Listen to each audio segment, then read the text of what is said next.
Chapter 991. Don't worry, I didn't agree. Gu Yundong found it strange and was about to ask. However, Dong Xiulan quickly put on a smile and handed over the basket in her hand. Your father won the county championship. Your family was busy yesterday, so I couldn't disturb you. Take this. It's a congratulatory gift. Not only were there vegetables, fruits, and eggs in the basket, but there was also a red packet. Although it's not much, this is a token of my appreciation. You must accept it. 300 copper coins was indeed not much for Gu Yundong. However, to Dong Xiulan it was already a very thick red packet. Gu Yundong accepted it and let her in. Dong Xiulan happened to have something to ask Gu Dajiang, so she followed her into the central room. Brother Gu, is the county examination difficult? Gu Yundong poured her a cup of tea and sat opposite her. She could not help but look at her in surprise. Aunt, why are you asking this? Here it goes. I'm thinking if I should let my eldest son take the exam too. Although we don't plan to let him become an elementary scholar or high scholar, it's good for him to be a preparation scholar. If he becomes the preparation scholar, he can also be a private school teacher who enlightens children.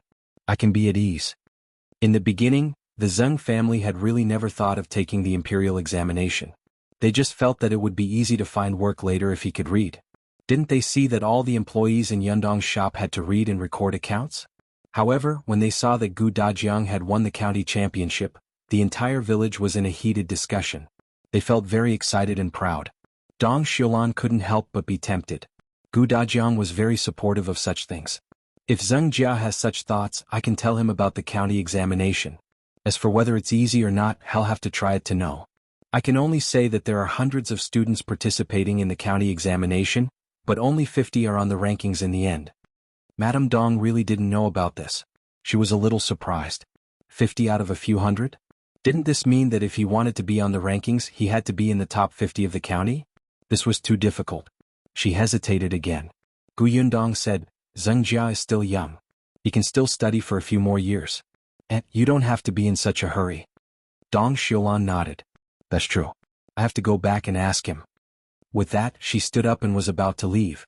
Gu Yundong sent her out. Dong Xiulan asked her to stop and walk towards her house. Unexpectedly, just as she was about to enter her courtyard, someone suddenly came out from the side and pulled her over. Dong Xiulan exclaimed, Oh, what are you doing? Gu Yundong was about to turn around when she heard the voice. She immediately looked up, but she only saw Dong Xiulan being pulled to the corner. As for the person who pulled her, Dong Xiulan blocked them and she could not see clearly. Gu Yundong was shocked and quickly scolded, What are you doing? Let go of her. As she spoke, Gu Yundong strode towards the Dong family. However, when she turned the corner, she only saw Dong Xiulan standing there alone. The person who had pulled her away had already left. Aunt, are you all right? Gu Yundong quickly looked down at her. Dong Xiulan waved her hand. It's okay. I'm fine. Gu Yundong frowned. Who was that person just now? Do you know them? Are they from our village or an outsider? Did they want to harm you? Dong Xiulan quickly shook her head. No. She's from our village and asked me for help, but don't worry, I didn't agree. If you find any errors, ads pop up, ads redirect, broken links, non-standard content, etc., please let us know reports so we can fix it as soon as possible. Chapter 992. Thick-skinned Gu Yundong was stunned. She had always been sharp. From what Dong Xiulan said, the person who asked her for help seemed to have something to do with her. Otherwise, why would Dong Xiulan reassure her? Dong Xiulan did not realize what she had exposed. She pulled Gu Yundong out. Alright, it's fine. Go back. Didn't you say that you're going to the prefectural city? Hurry up and prepare the things. I'll go take a look at Qingyuan. Brother Shao has gone to the county town. Gu Yundong pulled her back. Auntie, why did that person ask you for help? It has something to do with me, right? Do they want to enter the workshop or be a shop assistant or grow fruit trees in an orchard? Dong Xiulan was stunned. How did Yundong know that the person's request had something to do with her? She didn't want to answer. No. It has nothing to do with you. If Auntie doesn't tell me, he'll take it that the people from the other villages have ulterior motives and he'll go to look for the village chief. Gu Yundong was about to leave when Dong Xiulan hurriedly grabbed her. She couldn't dissuade her, so she sighed and said irritably, It's someone from our village. That person just now was the wife of the second son of the Li family. The second son of the Li family? Who was that? Seeing that she had not thought of him, Dong Xiulan quickly reminded her. It's the family that adopted Qingyuan, the second son of the Li family. Gu Yundong did not like the Li family at all. Hearing this, she frowned. Haven't we never interacted? Why are they looking for you? The second son of the Li family is about to get married. He's marrying He's niece He Xiu. I don't know what they're thinking. They want me to make peace in front of Qingyuan and let him attend the wedding banquet. They even said that what eldest Li and his wife did was unforgivable, but they didn't harm Qingyuan. No matter what, Qingyuan has called them second uncle and second aunt for so many years. They're all relatives and should get along. Gu Yundong? Relatives? In the past, when Shao Qingyuan lived alone in the straw hut, why didn't second uncle and second aunt say that they were relatives? Moreover, the last time she went to Old Master Li's house to cause a scene, she seemed to have exposed Old Master Li's true colors, right? Shao Qingyuan had a grudge against Old Master Li. As his son, how could he have the cheek to say that they were relatives? Indeed, the charm of money was irresistible. If Shao Qingyuan was still a poor kid without money, they wouldn't have to go through this. However, this was not the end, Dong Xiulan continued. There's also the He family. They heard that Zhuangzi's family went to the prefectural city and insisted that I come to look for you. They said that they wanted you to send a message to Shi Dashan and his wife so that they could come back for the wedding banquet. They said that there was some unhappiness last time. They wanted to take this opportunity to reconcile. The He family really didn't know that Zhuangzi's family had gone to the prefectural city. They thought that Shi Dashan and his wife were at least staying at home. Unexpectedly, when they came over, the house was locked. Gu Yundong was speechless. So severing ties was a joke? These two families really knew how to find soft persimmons to bully. They knew that Dong Xiulan had a good relationship with them and was soft and easy to talk to, so they asked her to persuade them. No wonder Auntie's expression was not good when she entered just now. Auntie, you don't have to worry about it. In any case, we're going to the prefectural city tomorrow. They won't be able to find us. Dong Xiulan nodded. I know. I didn't plan to agree to them either. They're just too annoying. She would go to the workshop in a while. The second son of the Li family's wife did not dare to look for her in the workshop anyway. If you find any errors, ads pop up, ads redirect, broken links, non-standard content, etc., please let us know reports so we can fix it as soon as possible. Chapter 993. Awkward situation. Gu Yundong did not care about the marriage between the Li family and the He family, let alone their unreasonable request. The next day, the Gu family and the Shao family drove the carriage away from Yongfu village. They left early and set off before dawn. However, not long after they left, second brother Li and his wife slowly arrived at the foot of the mountain. They first poked their heads in front of the Shao family's door for a while. In the end, they were a little afraid and did not dare to enter. After some thought, they ran to the Gu family's door. The Gu family's main door was open and the concierge Father Tong was also there. Li Dunzi took a few steps forward, but when he saw Father Tong looking over, he quickly retreated. His wife, Madame Du, suddenly patted him. What are you doing? Hurry up and say something. Father Tong frowned. Of course he knew these two people. They were from the second branch of the Li family. Didn't they have a grudge against the young master? They were probably here to cause trouble, right? At the thought of this, Father Tong immediately walked towards them. What do you want? The two of them were shocked. They turned around and ran off. Father Tong was speechless. As expected, they were up to no good. It looked like they had a guilty conscience. The old master and young lady had just left, and only the two young masters had gone to the county to study. He had to talk to the two young masters later and ask them to pay attention to these two people. With that thought in mind, Father Tong quickly entered the house. As for Li Dunzi and his wife, after running a few steps, they suddenly realized that they were here to look for the Gu family. Why were they scared away by an old man? Madame Du slapped him hard again. You only have the guts of a rat. Useless, useless. Alright, stop hitting me. If you have the guts, go forward. Madame Du did not dare. Be it Shao Qingyuan or Gu Yundong, they were not to be trifled with. However, there was nothing they could do. They really could not live like this anymore. Although they had drawn a clear line with the eldest branch, after the things that the old man had done were exposed, their branch was also criticized. Seeing that the villagers' lives were getting better and better, but they were getting worse and worse, the envy in their hearts could kill them. However, if that was all, it would be fine. The problem was that the Li family was ostracized. Many families in Yongfu village worked for the Gu family. Even if they did not work for them, they hoped that they would be chosen to enter the workshop and shop one day. Therefore, they kept a respectful distance from the Li family, who did not get along with the Gu family. Of course, there were also some people who could not stand the Gu family and badmouth them behind their backs. These people were willing to interact with the Li family, but Li Dunzi was unwilling to mix with them. They had personally seen Gu Yundong and Shao Qingyuan teach their eldest brother and sister-in-law a lesson, so they did not have the courage to go against the Gu family. Besides, didn't they see that the village chief was also on the Gu family's side? The Gu family also knew the big shots in the county city and the prefectural city. Wouldn't it be easy to deal with people like them? Just like that, the second and third branches of the Li family became awkward. Not only were their lives poor, but even their son's marriage had become a huge problem. It was not easy to settle down with Yixiu. Yixiu was He's niece. He's family and the Gu family were so close. Perhaps they could ease their relationship on account of He. Unexpectedly, the entire Shi family had gone to the prefectural city. Therefore, they could only look for Shao Qingyuan and Gu Yundong themselves, hoping that they would come to support their son on his wedding day. This way, everyone would know that their family actually had a good relationship with the Shao and Gu families and would not have a difficult time. If you find any errors, ads pop up, ads redirect, broken links, non-standard content, etc., please let us know reports so we can fix it as soon as possible. Chapter 994. We have something for Shao Qingyuan. Li Dunzi and his wife sighed. After looking at each other, they turned around and wanted to walk back to the Gu residence. Dong Xiulan had just left the house when she saw them. She quickly went forward and said, "Why are you here again? Are you still not giving up?" Madame Du was a little angry when she saw her. If she hadn't refused to help, the couple wouldn't have come here. "Don't worry about it. Since you're unwilling to help, we'll do it ourselves. We're not trying to harm Qingyuan and the others. Is it wrong to invite them to the wedding?" Dong Xiulan frowned. "You guys should leave. Qingyuan and Yundong have already left Yongfu village and returned to the prefectural city." "What? He left?" Li Dunzi couldn't help but exclaim. Madame Du grabbed Dong Xiulan's hand and asked anxiously, "Why did he leave? When did he leave? Why didn't we see him?" "They left early this morning. It must have been more than 2 hours." Li Dunzi and Madame Du looked at each other and couldn't help but slap their thighs. There was a main road from the Gu family to the outside of the village. There was no need to pass through the village at all, so no one saw when they left. They were too late.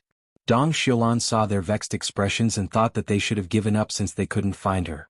Hence, she withdrew her arm from Madame Du's hand and walked towards the workshop. She still had work to do, so she had no time to care about their entanglement. Unexpectedly, after taking a few steps, Madame Du stopped her again. "Zhengh's wife, wait. What else do you want?" Dong Xiulan was impatient. Madame Du glanced at Li Dunzi. After a moment, she gritted her teeth and said, "You, help us pass a message to them and invite them to the wedding banquet." Dong Xiulan suspected that there was something wrong with her ears, and her face was filled with disbelief. In the past, the second branch of the Li family did not seem so unreliable. She had already said that they returned to the prefectural city, but they still wanted them to work themselves to death to rush back? On what basis? What were they thinking? Dream on. "I say, Li Dunzi, although you didn't harm Qingyuan when he was young, you must have made a lot of sarcastic remarks.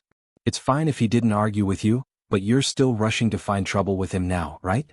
What makes you think he will listen to you? Do you think they have to come just because you asked him to attend the wedding banquet? Your brains must have been kicked by a donkey."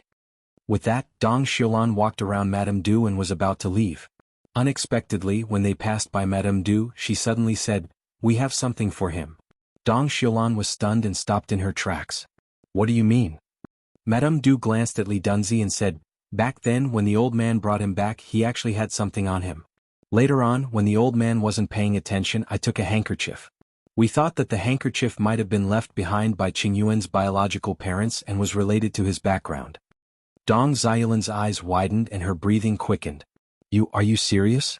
What about the handkerchief?" "It was about Qingyuan's background. She definitely had to get it back. It might be an important clue. At that time, Qingyuan would be able to find his parents." Dong Xiulan was excited. Qingyuan had suffered for so many years and had no parents. If he could find them now, wouldn't that be a great thing? She suddenly looked at Li Dunzi and his wife. "Give me that handkerchief. I'll give it to Qingyuan." Madame Du said, "Of course I hid the handkerchief well. I can't give it to you." "You." Dong Xiulan was a little angry. This couple was not good people. If you find any errors, ads pop up, ads redirect, broken links, non-standard content, etc., please let us know reports so we can fix it as soon as possible. Chapter 995. Letter. They had hidden such an important handkerchief for so many years and refused to take it out. If he had given it to Qingyuan earlier, he might have been able to find his parents earlier. Madame Du was a little shocked by her resentful gaze and could not help but take a step back. Li Dunzi braced himself and said, "We won't give it to you, but we will give it to Qingyuan. As long as you bring them a letter and let them come back for the wedding banquet, we will definitely hand the handkerchief to him personally." Dong Xiulan pursed her lips unhappily. "That belongs to Qingyuan to begin with. Instead of returning it to him, you even took the opportunity to threaten him. How can this be called a threat?" Madame Du was dissatisfied, but she lowered her voice and said, "Even if we pick up things on the streets and return them to the owner, can't we ask them to express their gratitude? We're not asking him to give us money or anything. We even invited him to the wedding banquet." Dong Xiulan sneered. "Did you pick it up? You took it directly from him. But if we hadn't taken it, that handkerchief might have been burned by my father long ago and nothing would have been left. Back then, when old Master Li brought the child back, he threw away and burnt everything on him. Not a single strand of hair was left. If not for her sharp eyes, she wouldn't have seen the handkerchief when she was wiping the baby's body. Thinking that her son had just been born and the material of this handkerchief was good, it was very suitable for children to use, so she quietly put it away. Otherwise, the handkerchief would have turned to ashes long ago. Shao Qingyuan would never know his true identity." Dong Xiulan was so angry that she couldn't speak, but what the woman said made sense. Moreover, this matter concerned Qingyuan after all, so she took a deep breath and said, "All right, I'll help deliver the message. But whether they decide to come back or not is their own business." "Hey, thank you, sister." Madame Du immediately smiled and became happy. Dong Xiulan felt very upset and turned around to go home. She did not dare to delay. She quickly got her son to bring out a brush and paper and wrote a letter to Qingyuan. After he finished writing, she instructed Zheng Jia to keep it a secret and not tell anyone. Then she took the letter and headed to the Gu family's workshop. There was no one in the Shao family. Mao and the others had left with Shao Qingyuan. There were only Father Tong and a few women left in the Gu family. The only people Dong Xiulan could trust to help with this matter were Tong Ping and Tong, and unexpectedly, when she arrived at the workshop, the two of them were not around. Dong Xiulan felt that it was a pity. If they were here, they might have been able to catch up to Yundong and the others on horses. She could only go home for the time being and put the letter away. Zheng Jia saw that she was a little anxious and quickly comforted her. "Mother, there's no hurry.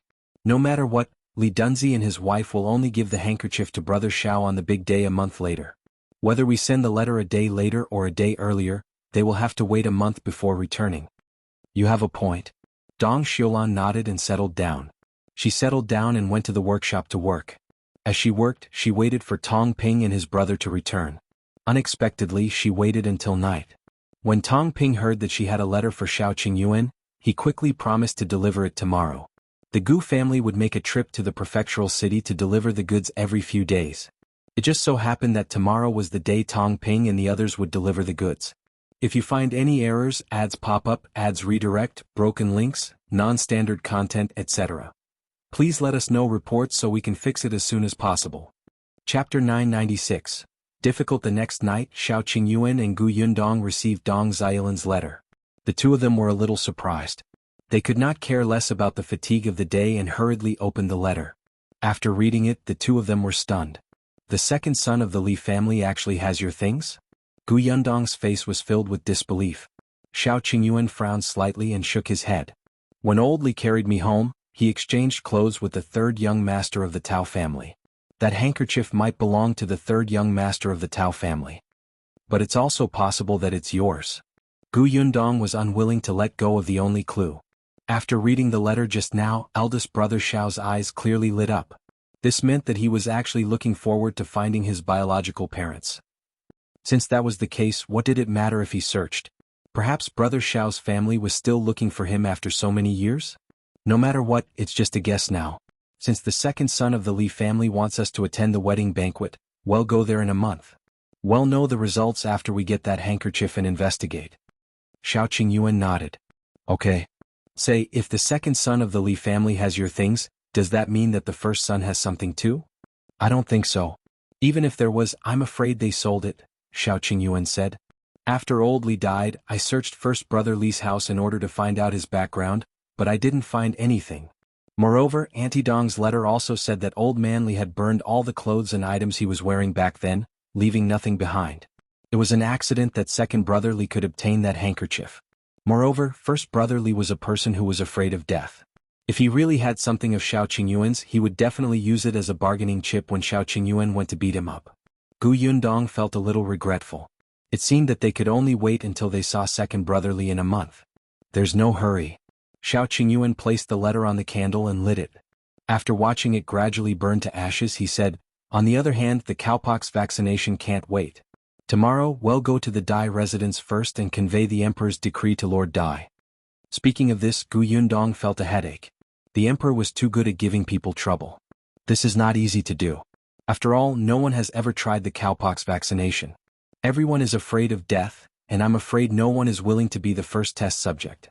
Even if the Emperor spoke the truth and the Prince personally verified it, the distance is still too far. For most people, it's less convincing if they don't see it with their own eyes. Some people could get smallpox, but some people wouldn't. Even if they did, they might be able to survive. Everyone would think that they were the lucky ones. The cowpox vaccination method was just a prevention method, and it was a method that they had never seen before. Who was willing to take the risk? What if it failed and they died? The problem was that the Emperor had also issued a decree that they could not use too rough a method. There were only 4 words on Gu Yundong's mind: subdue people with virtue. As expected, they went to the Dai residence the next day. After Gu Yundong went to look for Madame Dai, Shao Qingyuan met the Prefecture Magistrate.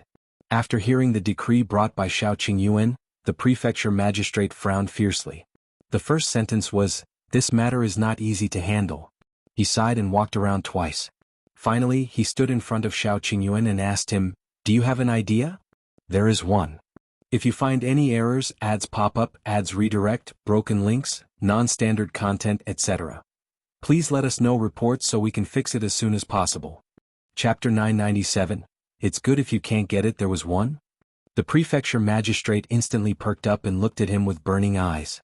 Shao Qingyuan said, "At the end of the day, this matter is beneficial to the country and the people. However, the people don't believe us in their hearts. If we take the initiative to say that we want to help others with vaccination, I'm afraid they will still suspect that nothing good will happen. In that case, we might as well do the opposite and make people want it but can't get it. The people will take the initiative to ask for the inoculation." How do we take the initiative? Prefecture Magistrate Dai was interested. What he said made sense. Shao Qingyuan whispered, "Tell them a story." A story? Prefecture Magistrate Dai was a little disappointed for a moment. He thought that he had an awesome extra idea, but it was just telling a story? But he asked anyway. "What story?" Shao Qingyuan told the story in a low voice. Prefecture Magistrate Dai nodded as he listened. A moment later, his eyes lit up. After hearing this, he suddenly clapped his hands. Good, good. It's indeed a good way to lure people in. Let's do that. How about this? Write down the content first. Later, he'll get someone to find a storyteller to tell the story at the largest tea house in the prefectural city. Shao Qingyuan nodded, walked behind the desk and picked up a pen. However, just as he finished the first line, he was despised by the Prefecture Magistrate. Hey, your writing is too plain. We have to be passionate, exciting and high. Go to the side. They'll write. They'll do it. Shao Qingyuan stood up and looked at the first line of words he had written. The cowpox vaccination method is a new method to prevent smallpox. It has already begun to become popular in the capital. Yes, it was indeed a little plain. He then looked at the first sentence written by the Prefecture Magistrate. As we know, our Dajin is becoming more and more prosperous. The lives of the people are thriving day by day and have greatly improved. This is all because our emperor is a wise and mighty emperor who cares about the world. Ever since the emperor ascended the throne, he has worked hard for everyone to live a good life. Let's talk about the cowpox vaccination method. Shao Qingyuan frowned slightly. Although it likely consisted of flattery, it was much better than what he had written. Forget it, let's follow what the Prefecture Magistrate wrote first. The more Prefecture Magistrate Dai wrote, the more excited he became. The more he wrote, the more comfortable he became. In the end, he wrote 7 to 8 pages before stopping. He handed the papers to Shao Qingyuan. Take a look. How's my writing? Shao Qingyuan took it. To be honest, it was a little profound. However, it was definitely much better than his work. In any case, he could not write it. At the very least, the Prefecture Magistrate had written down the gist he wanted to express clearly. When he got back, he would let the storyteller speak more emotionally. It would definitely be very effective. Shao Qingyuan nodded. Lord Dai is so literary. Haha, your story is good. Lord Dai is good at writing. That's not worth mentioning. Thankfully you came up with such a good idea. Dai Wenhua, who had just reached the door of the study, happened to hear the two of them praising each other. The corners of his mouth could not help but twitch. He knocked on the door until someone came in. Then he pushed the door open and entered. He looked at the two of them and said, "It's getting late. Mother asked me to look for you to eat in the reception hall." The prefecture magistrate suddenly realized that it was already past noon after writing for so long. Yes. Let's eat first and discuss the rest later. As he spoke, the prefecture magistrate took the lead and walked out. After taking a few steps, he returned and brought the papers with him. If you find any errors, ads pop up, ads redirect, broken links, non-standard content, etc., please let us know reports so we can fix it as soon as possible. Chapter 998. Prefecture Magistrate Deus Flattery is too ruthless. Madame Dai and Gu Yundong were already sitting in the reception pavilion talking. When they saw them they quickly stood up. The prefecture magistrate had already seen Gu Yundong. He immediately smiled and waved his hand. There's no need to be so polite. Everyone sit down and eat first. After Gu Yundong sat down, she could not help but glance at Shao Qingyuan. She asked, "Have you discussed it with Uncle Dai?" "Yes." Before Shao Qingyuan could answer, the prefecture magistrate spoke first. He looked even happier than Shao Qingyuan. Qingyuan is indeed a talent. He gave me a good idea. Everyone in the reception pavilion was family. The prefecture magistrate didn't hide anything and told them the results of their discussion in the study. Madame Dai nodded repeatedly. That's true. It's better to do the opposite than to take the initiative to promote it. Isn't that so? If we directly put up an announcement or find a large number of people to persuade the commoners, the effect will not be much. We don't have the time and energy. Now let the storyteller use his words to attract people and leave an extremely deep impression. Especially, let's tell the commoners that the vaccination time is limited and the number of people is limited. In order to snatch a spot, the commoners will eagerly participate. People were like this. People would be more anxious about limiting their purchases, afraid that such a good thing would not happen to them. However, if there were no restrictions and someone even told them that this was a mission given by the higher-ups and had to be completed, these people would feel that it might be disadvantageous to them. To be honest, Gu Yundong did not know this method either. She couldn't help but glance at Shao Qingyuan and ask them, "Then how do you plan to tell the story?" Prefecture Magistrate Dai laughed. "We've already written it down. Come, let me show you." He immediately handed over the few pages filled with words. Shao Qingyuan took a look. No wonder the prefecture magistrate had brought these pages with him when he went out previously. It turned out that he was showing off. Gu Yundong and the other two took it. Madame Dai and Dai Wenhua looked at it and nodded slightly, indicating that it was not bad. The writing is clear and smooth, the storyline is clear, and the logic is fine. The story is very voluptuous, the poems are quoted appropriately, and the beginning and end echo each other. Good. Gu Yundong was speechless. What should she do? Seeing that his wife and son had finished talking, the prefecture magistrate was still very satisfied. In the end, his gaze landed on Gu Yundong, but he saw that after she finished reading, her expression was strange and constipated. Prefecture Magistrate Deus' heart skipped a beat. Was there a problem? He thought that he had written it quite well and checked it once. There shouldn't be any typos. "Well, Gu girl, how's my story?" Gu Yundong could not bear to see him disappointed. He racked his brains and finally said, "There are quite a lot of praises for the emperor. Uncle Deus' vocabulary is very amazing." The four people present were speechless. Forget it, it was better not to praise him. They were just short of saying that the prefecture magistrate's flattery was too ruthless. The prefecture magistrate wiped his face. You'd better tell the truth. I can still listen the truth. After all, this matter is very important. We have to be careful at every step. If this story is not good, we won't be able to achieve the effect we want. It won't be good for the vaccination method. We would have worked for nothing. Madame Dai hurriedly said, Yes. Yundong, you have big ideas. Tell us what's wrong. If it's not good, we can change it in time. If you find any errors, ads pop up, ads redirect, broken links, non-standard content, etc., please let us know reports so we can fix it as soon as possible. Chapter 999. Right. Gu Yundong's gaze swept past the four of them one by one. After a while she said softly, Then, I'll be frank? Go ahead. Even Shao Qingyuan looked at her eagerly. He felt that this idea was not bad, but if Yundong said no, he would quickly think of something else. Gu Yundong coughed lightly. There's nothing wrong with the story. It's just that it's not fascinating enough. The Prefecture Magistrate quickly leaned forward. How is it not enough? Uncle, our story is mainly for the commoners to hear. Most of the commoners can't read. Even if they know, they can't understand words that are too profound, especially these poems. We can understand them, but the commoners might not understand them. Was a story. Of course, it had to be simple and straightforward. It shouldn't be too pedantic. In that case, it makes sense. The Prefecture Magistrate nodded slightly and heard Gu Yundong continue.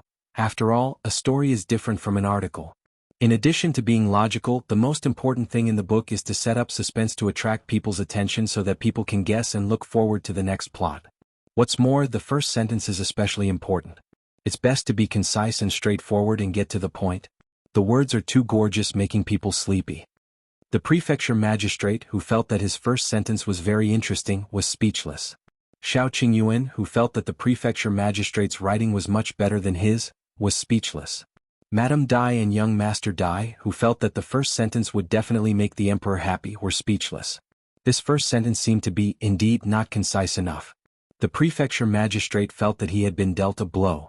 He took the papers and looked at them again. Suddenly he felt bored. He was indeed a person who could listen to advice. He immediately asked humbly, "Then in your opinion, how should I write it?" Dai Wenhua said, "We're not good at writing novels. Why don't we find a scholar who's good at writing novels?" Gu Yundong waved her hand. "No need. I'll write it. When I'm done you can take a look. If it doesn't work, well, find someone else to try." After all, she had read so many novels and news. The story was not long. She was good at attracting attention. "All right, write it first." Madame Dai glanced at them. "What are you writing?" "Eat first. There's still time to write after you're done." Seriously, did all of them forget that they were hungry? She hurriedly asked the servants to serve the food for the guests. Gu Yundong thought about it as she ate. The others remained silent and ate very quickly. Not long after Gu Yundong finished her meal, she took the papers into the study. No one disturbed her and let her write slowly. They continued to discuss the following process. Gu Yundong held her brush and thought for a moment. Finally, she wrote the first sentence on the paper. As we know, something big happened in the capital some time ago. Gu Yundong was not a professional writer, but at least her work was more like a storybook than the one written by the Prefecture Magistrate. She moved quickly. Anyway, she had Prefecture Magistrate Day as sample. She changed the way she wrote slightly and adjusted the order before and after. She deleted all the nonsense that praised the Emperor and left a suspense. It was done. Gu Yundong put down his pen, blew on the ink, and left the study with a few pages. If you find any errors, ads pop up, ads redirect, broken links, non-standard content, etc., please let us know reports so we can fix it as soon as possible. Chapter 1000. Have to pick a good title. The people outside the door immediately surrounded her. Madame Dai took the few pages and was stunned. "Why do I seem to be missing 2 pages? Gu Yundong nodded. "I've simplified the story." Actually, she had deleted the nonsense. The Prefecture Magistrate was indeed worthy of being an official and a leader. He praised the Emperor's great achievements and did not repeat the words of flattery. Gu Yundong really did not expect him to be such a Prefecture Magistrate. Madame Dai nodded and lowered her head to look. Prefecture Magistrate Dai wanted to take a look at it first, but he couldn't snatch it in front of everyone. He could only endure it and take it after Madame Dai finished reading it. The more Madame Dai read it, the more she liked it and the more excited she became. After reading it, she looked at Gu Yundong with sparkling eyes. "It's written too well. I still haven't had enough after reading it. It's really like reading a storybook. How could an article be as good as a storybook?" Anyway, Madame Dai felt that after reading what her husband had written and then looking at Yundong's modifications, it was as if she was reading 2 stories. Gu Yundong heaved a sigh of relief. She asked the others, "Do you think it's okay?" Even if Shao Qingyuan didn't finish reading it, he immediately nodded. "It can't be better." Dai Wenhua laughed as well. "Sure." Only the Prefecture Magistrate Dai had a complicated look in his eyes. What she wrote was indeed more fascinating than his work. It was just that he was being too polite. Moreover, he said, "Isn't it better to add some words to praise the Emperor?" The 4 people present could not help but roll their eyes. Madame Dai said directly, "I think this is quite good. Without those praises, the commoners will still know what the Emperor has done. If you add it randomly, it will only be superfluous." Seeing that everyone else agreed, the Prefecture Magistrate could only sigh secretly and say, "All right, then let's use this." Wenhua, take it to the largest tea house in the prefectural city. If they do it well, they will be rewarded later. Don't worry, father. I'll take care of it. As he spoke, he took the paper and was about to leave when Gu Yundong suddenly shouted, "Wait, I remember that the storyteller in the tea house will announce the content in advance." That's right. He'll tell the customers what I want to say 2 days in advance. Gu Yundong smiled strangely. In that case, shouldn't we give this book a name first? You're right. Then what name should we give it? Shao Qingyuan said, about the cowpox vaccination method. The Prefecture Magistrate said, the people's good days are here.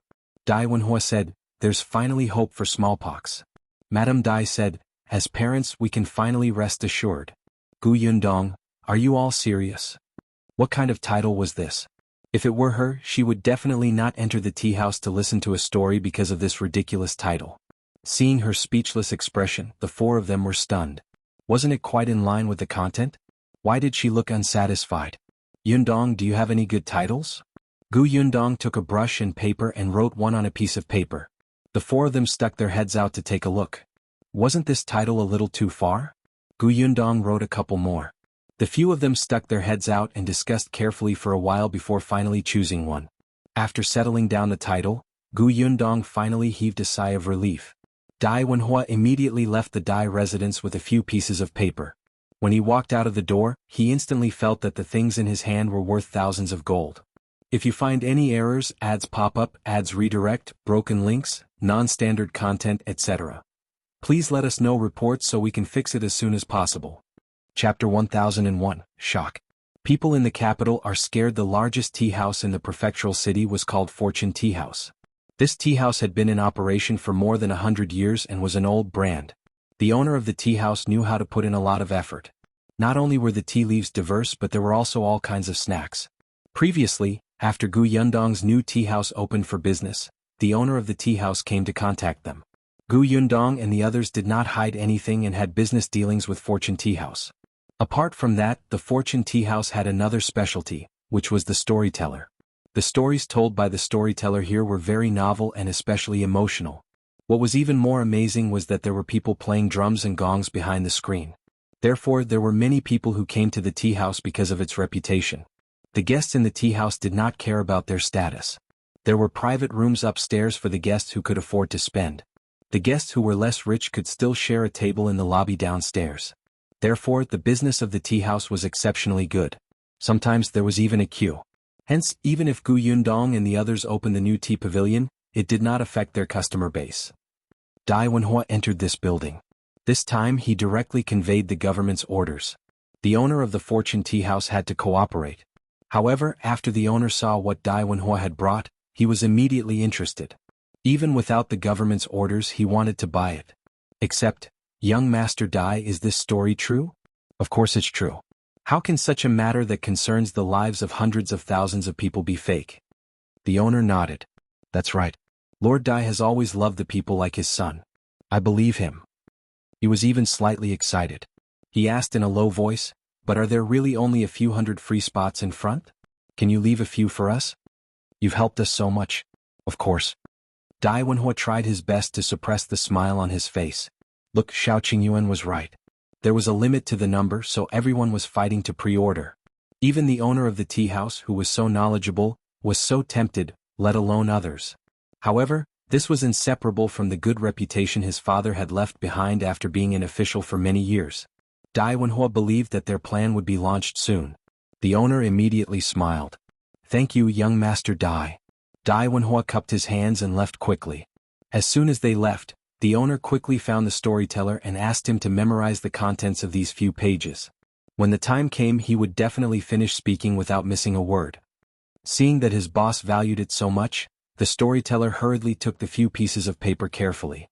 He asked the boss to let him stay in the private room and not leak this information. Then he went out and wrote a line of words on a sign. Then he hung it outside the door. Outside the door was the title of the story. As soon as the boss left, someone walked over to take a look. What did you say in the last 2 days? Is it the story about the scholar and the fox demon? I missed the ending yesterday. Are you still going to say the ending? I want to hear about General Wang's war. Don't argue, don't argue. Let me see. In the end, the person narrowed his eyes and looked at the headline, shock. Everyone in the capital was terrified when they found out. Everyone was speechless. What is it? The story this time seems very different. It's such a serious matter. The people in the capital are actually frightened. Wait, why do we have to wait for 6 days? If you find any errors, ads pop up, ads redirect, broken links, non-standard content, etc. Please let us know reports so we can fix it as soon as possible. Chapter 1002. An incredible event. The contents of the story soon attracted everyone's attention in the tea house. The title was too captivating. Someone even looked for the boss to ask if he had any important news from Beijing. The boss smiled without saying anything. He only said, "Won't you know when you come to listen in 2 days? Then tell us more about the story." The boss shook his head and ran away when no one was paying attention. This matter was quickly spread. After all, what happened in the capital was the bellwether of the entire Dajin dynasty. Everyone was especially interested in what happened in the capital. Now, they actually said that everyone in the capital was frightened. What about them? Wouldn't they have to be scared to death? Dai Wenhua came back after asking around outside and said excitedly, "Many people are talking about this on the streets now. Miss Gu is indeed amazing to give it such a title." Gu Yundong chuckled. Actually, this was not her title at all. What she had originally written was shocking. The emperor actually did such a thing. Go to. It was unbelievable. Why would the prince make such a life-and-death decision? This looked like a royal secret. It was more eye-catching, right? However, when the prefecture magistrate saw this, he almost shook his head off and refused to use this. He said that this was a great disrespect to the emperor. If he made a mistake later, he would be investigated and punished.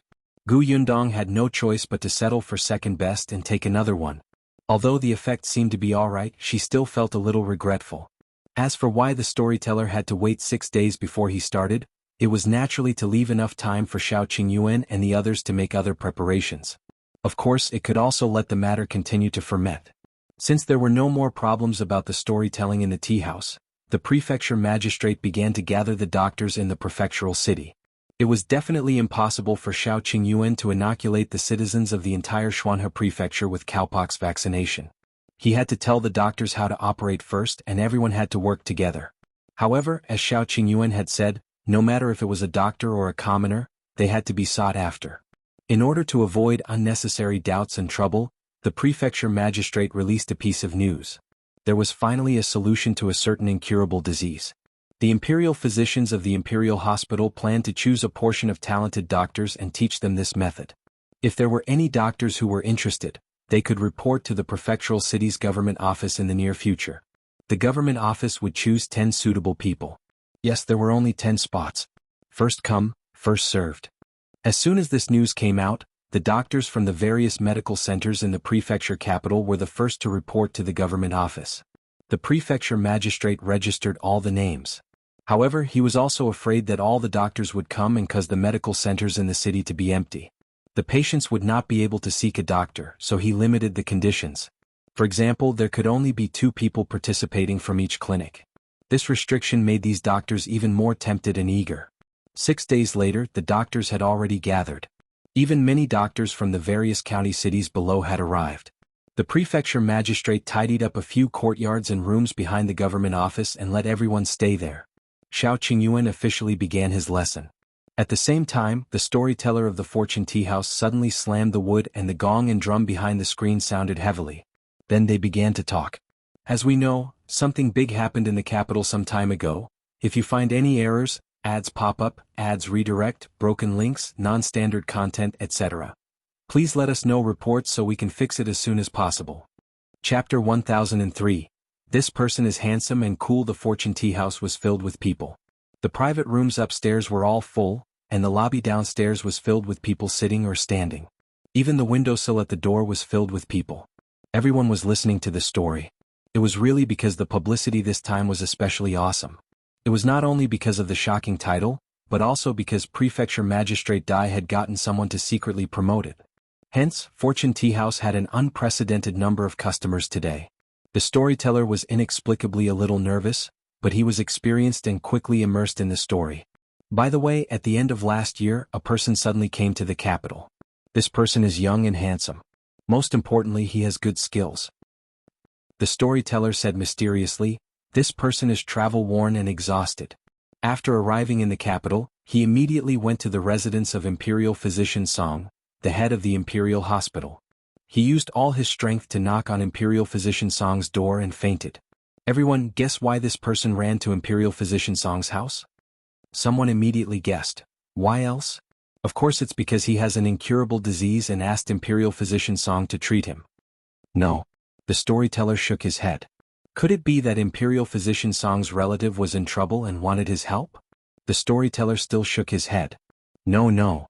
He kept Imperial Physician Song in suspense and quickly solved the mystery.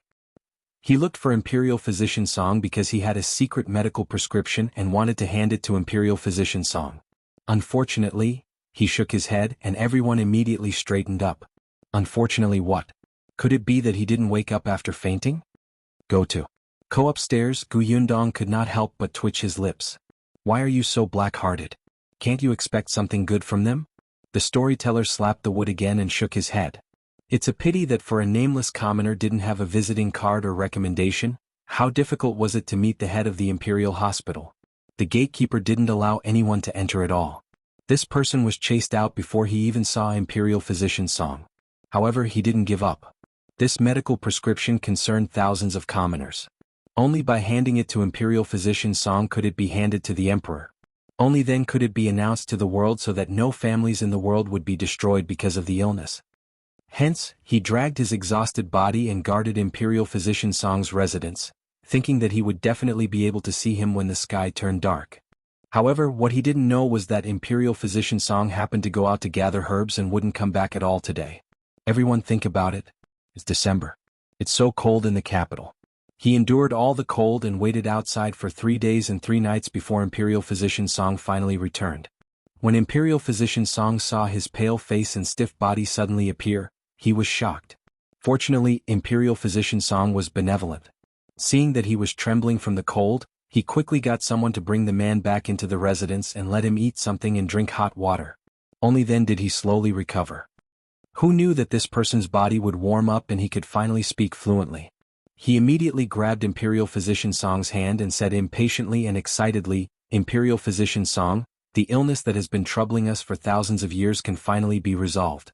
We've finally found a way to prevent smallpox. In the future we won't let anyone die from smallpox. What? Whether it was upstairs or downstairs, all the guests in the tea house could not help but stand up and widen their eyes.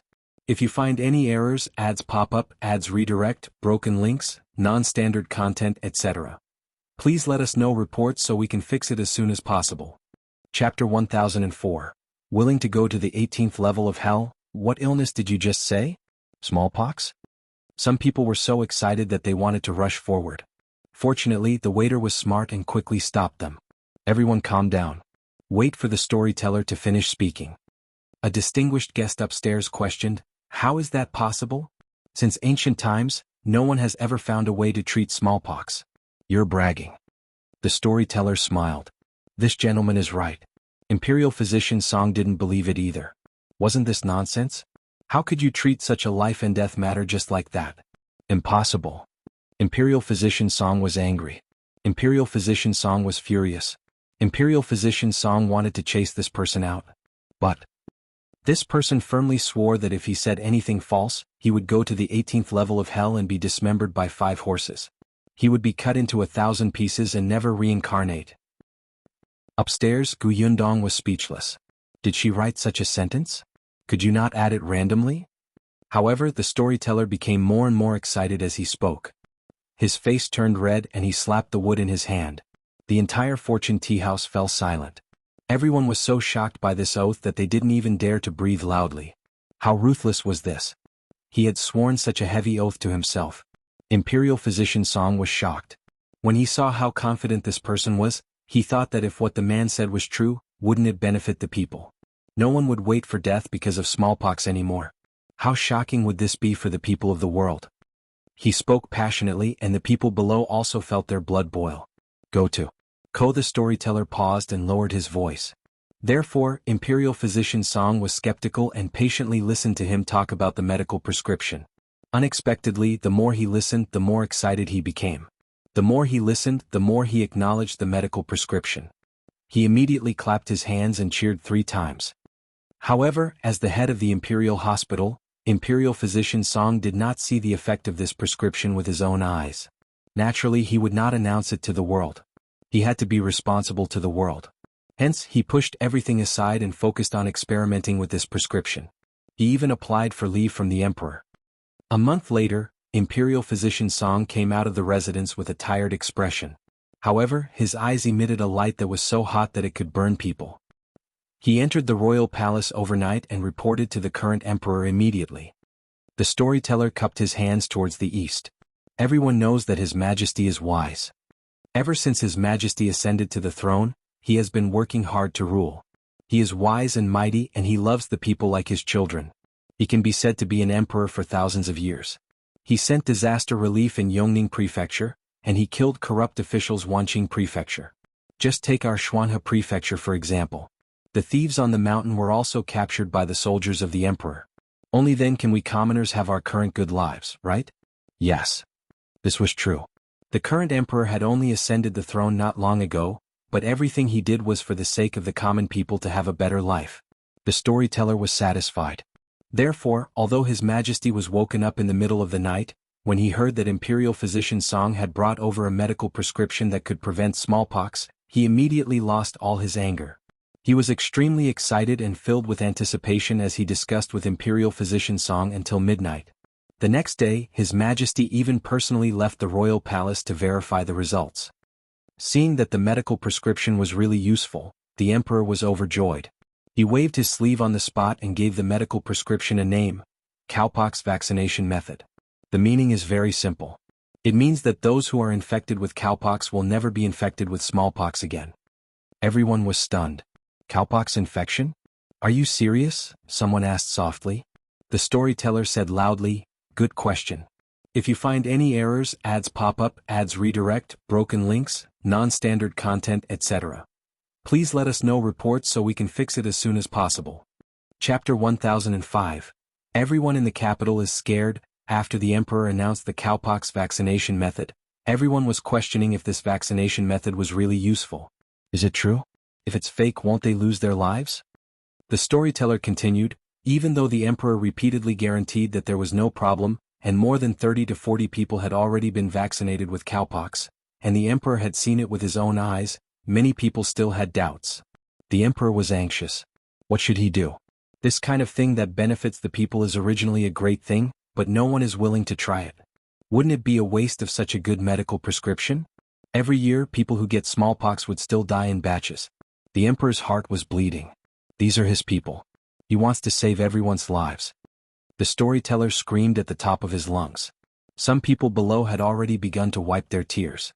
The emperor really loved his people like his children. The emperor is a benevolent ruler. Although he was anxious, he didn't want to force others to take the vaccine. But was this the only way? There's no progress at all. At this moment, the 11-year-old second prince knelt solemnly in front of the emperor and said with a firm expression, Father, I'm willing to give it a try. I haven't had smallpox yet, so I can take the vaccine. When the time comes, Father will invite all the officials and commoners to witness it with their own eyes. They will definitely believe you. Everyone was stunned. The second prince? The second prince was actually willing to be a test subject? Wasn't this too bold? Wasn't he afraid of failure?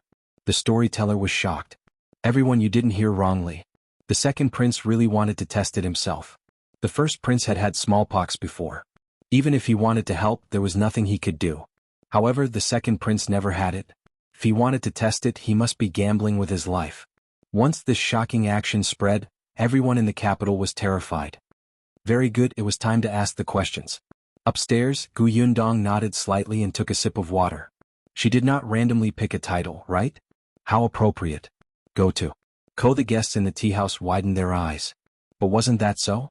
Not to mention the people in the capital, they were also frightened when they heard that. That was a prince, and the second prince was the son of the first wife. How noble was his status? He was actually willing to be vaccinated with cowpox? The storyteller took a sip of tea. He had been too excited just now and his throat was a little smoky. Someone below could not help but hold his breath and ask carefully, what happened after that? Did the emperor agree? The storyteller pointed at him. Good question.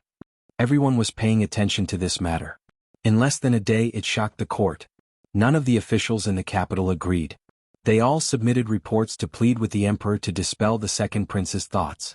There was even a loyal and patriotic minister who brought his son into the palace, and asked him to replace the second prince with this cowpox vaccination method.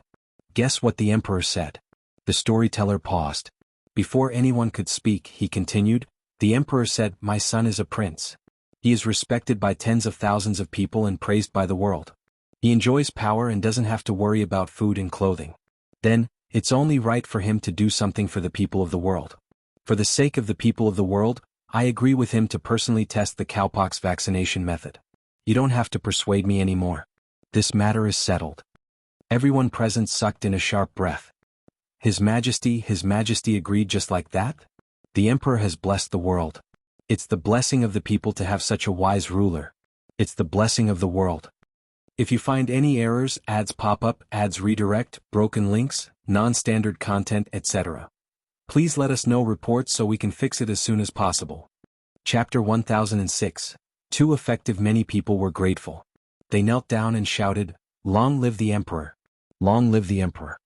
Gu Yundong was speechless. This was too effective. Fortunately, Prefecture Magistrate Dai did not use the entire page of praise. Otherwise, these people would probably kneel while listening to the entire story. After everyone expressed their gratitude, the storyteller continued, "Everyone, for the sake of the world and to make the smallpox disappear completely and not let the common people lose their lives because of this illness, the emperor has really put in a lot of effort." Then what happened to the second prince? Someone asked anxiously. A smile instantly appeared on the storyteller's face. The cowpox vaccination method has already been confirmed by the head of the Imperial Hospital and has been approved by all the Imperial physicians. What do you think the second prince will do? He will naturally be safe and healthy. Moreover, from now on he won't be troubled by smallpox anymore. At that moment, the entire capital was celebrating. All the officials had personally witnessed the process of the second prince's vaccination, and they had personally seen him recover. The cowpox vaccination method was indeed a major invention. The exciting moment had arrived, and all the officials cheered for the heavens to bless our empire. The storyteller's saliva flew everywhere, and his entire body trembled. Everyone witnessed the effectiveness of the cowpox vaccination method. After the second prince, Prince Ning, Prince An, the Prime Minister, the Minister of Justice, and the others all submitted a plea. They wanted their sons to follow in the second prince's footsteps and be vaccinated to prevent smallpox. His Majesty agreed immediately. Unfortunately, everyone was stunned. What was a pity? Didn't they say that it was effective? The storyteller shook his head again. Unfortunately, the number of Imperial physicians was limited. Other than the person who invented the cowpox vaccination method, only Imperial physician Song knew this vaccination method. The emperor was extremely worried. He asked this person and Imperial physician Song to immediately give this medical prescription to all the Imperial physicians and let everyone in the capital be vaccinated as soon as possible. You have to know that in our vast country, countless people die of smallpox every day. The earlier they are vaccinated, the earlier they can prevent it and feel at ease. However, other than the capital, there are still millions of people in the world that the emperor has to care about. What should we do? There are only so many Imperial physicians and our manpower is really limited. If we wait until everyone in the capital is vaccinated, who knows when it will be our Xuanhe Prefecture's turn. Ah? The people below exclaimed. Didn't that mean that many people on their side would die from smallpox? The storyteller shook his head and sighed. There's nothing we can do. Our prefectural city is too far away. After the vaccination, there's still Linzhou Prefecture, Wanqing Prefecture, and Yongning Prefecture. Someone hurriedly said, Then can we ask the Prefecture Magistrate to send a letter and beg the Emperor to send us an Imperial physician so that we can be vaccinated? That's right. My first 2 children died of smallpox. Now that I finally have a third son, I'm on tenterhooks all day, afraid that he won't be able to survive this illness. Now that we finally have a solution, I don't want to miss it. That's right. I have an older brother who also died of this illness. My parents suffered a setback and haven't recovered until now. Gu Yundong listened quietly from the second floor. Some of them should be hired to talk here, right? The storyteller spread his hands. There's nothing I can do. I'm just a storyteller. I can only tell everyone about this joyous matter. I don't know anything about treating illnesses. As soon as he finished speaking, a group of people suddenly walked over. If you find any errors, ads pop up, ads redirect, broken links, non-standard content, etc., Please let us know reports so we can fix it as soon as possible. Chapter 1007. The subtext is very obvious. Someone with sharp eyes saw the person in front clearly and immediately shouted, "It's young Master Dai. That's young Master Dai." The people in the tea house turned their heads. The people at the door were close. They quickly ran to Dai Wenhua and blocked his way. Dai Wenhua was confused. He looked at the commoners who had suddenly appeared in surprise and took 2 steps back. What's the matter? Gu Yundong could not see clearly from the second floor, but he knew that Dai Wenhua had followed their plan and led his men past the entrance of the tea house when everyone was at a loss. Now that the way forward was blocked, the bailiffs behind Dai Wenhua immediately looked at everyone warily and separated the crowd. Someone poked his head out and asked loudly, "Young Master Dai, there's already a medical prescription in the capital to prevent smallpox. Is this true?" "That's right, young Master Dai. The second prince personally tested this medical prescription. Is there such a thing? Young Master Dai, when will it be our Xuanhe Prefecture's turn to be vaccinated? Young Master Dai, we can't wait for a few years." Dai Wenhua's expression changed from confusion to surprise to enlightenment. In the end, he sighed heavily, his expression rich and convincing. He nodded and said, "I didn't expect all of you to already know. This is indeed true." As he spoke, he raised his hand. Only then did everyone realize that he was holding a piece of paper in his hand. It looked like an official document. "Go to Ko," he said loudly, "this is true. Moreover, the emperor is concerned about the people.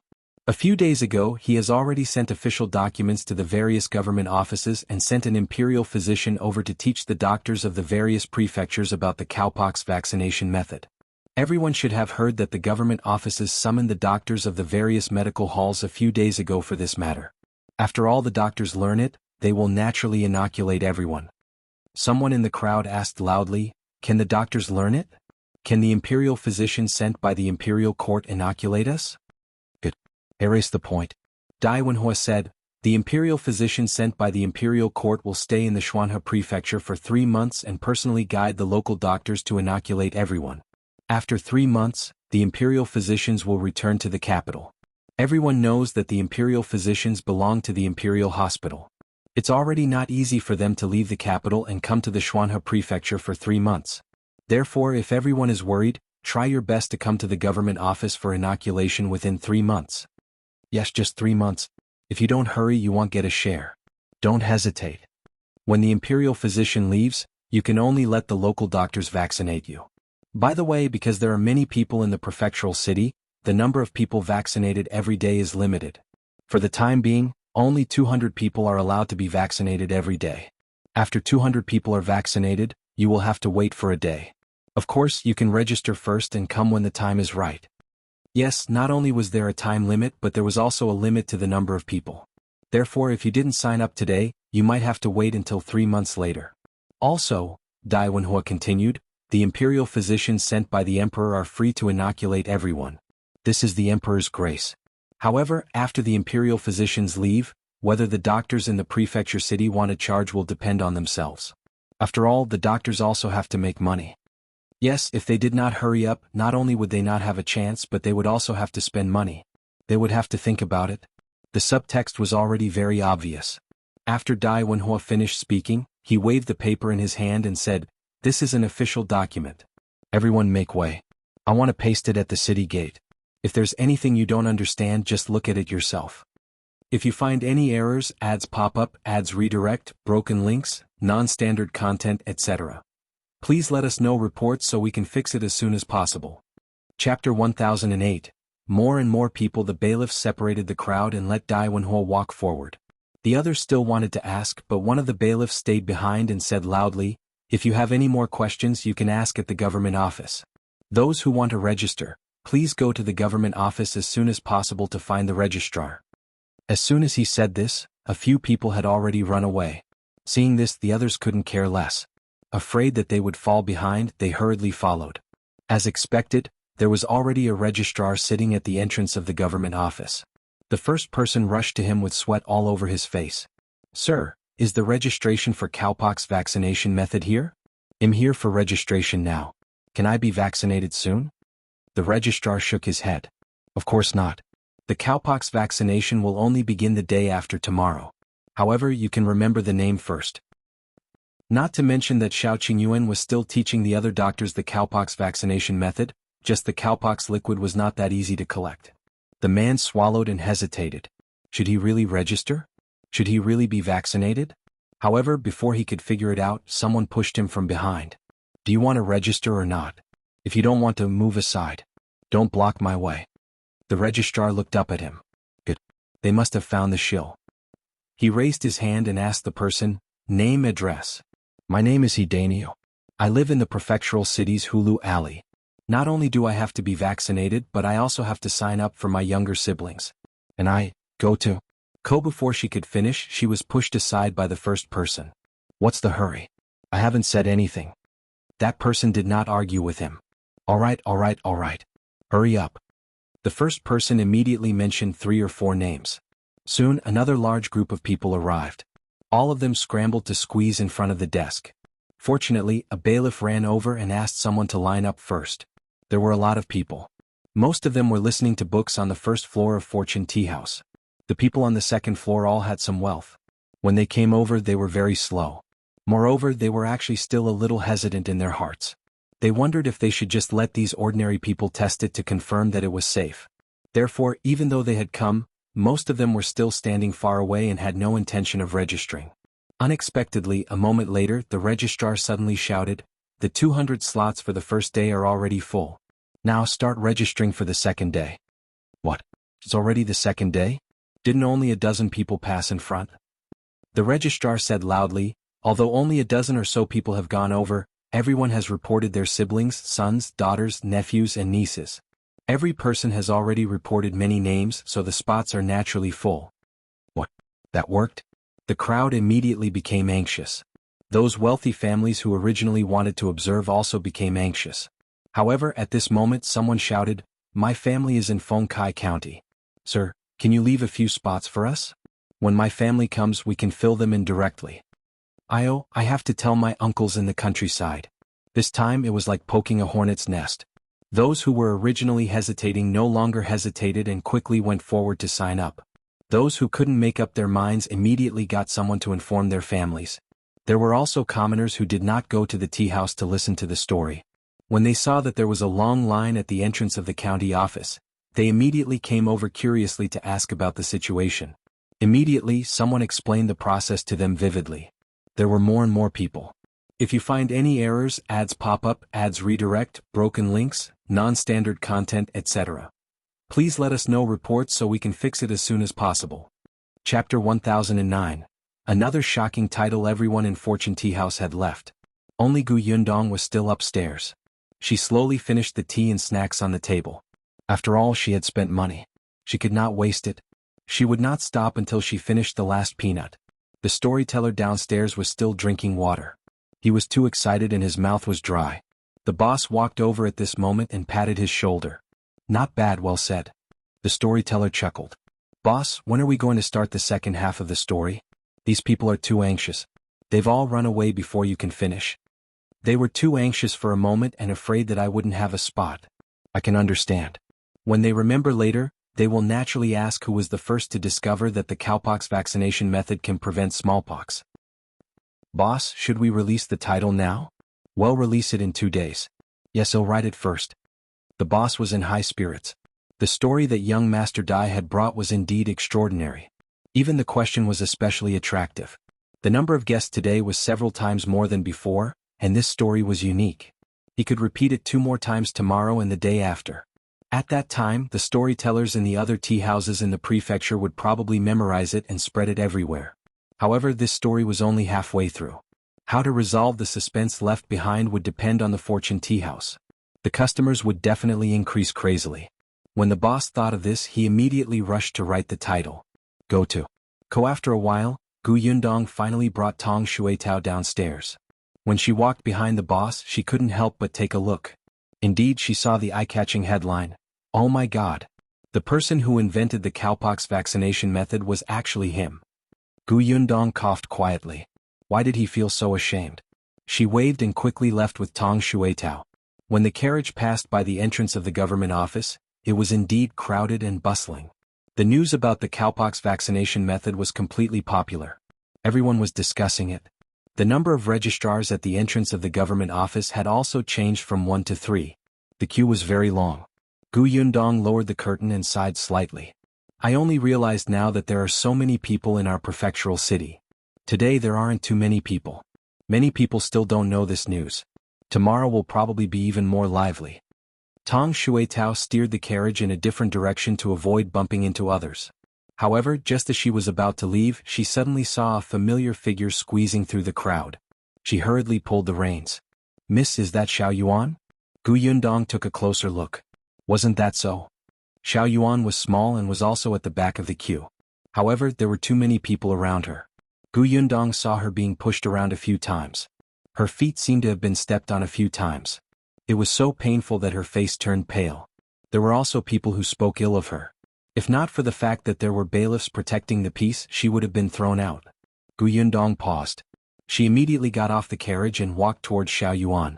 Shao Yuan was trying her best to poke her head out. When she saw Gu Yundong walking over, she was stunned for a moment before she quickly smiled.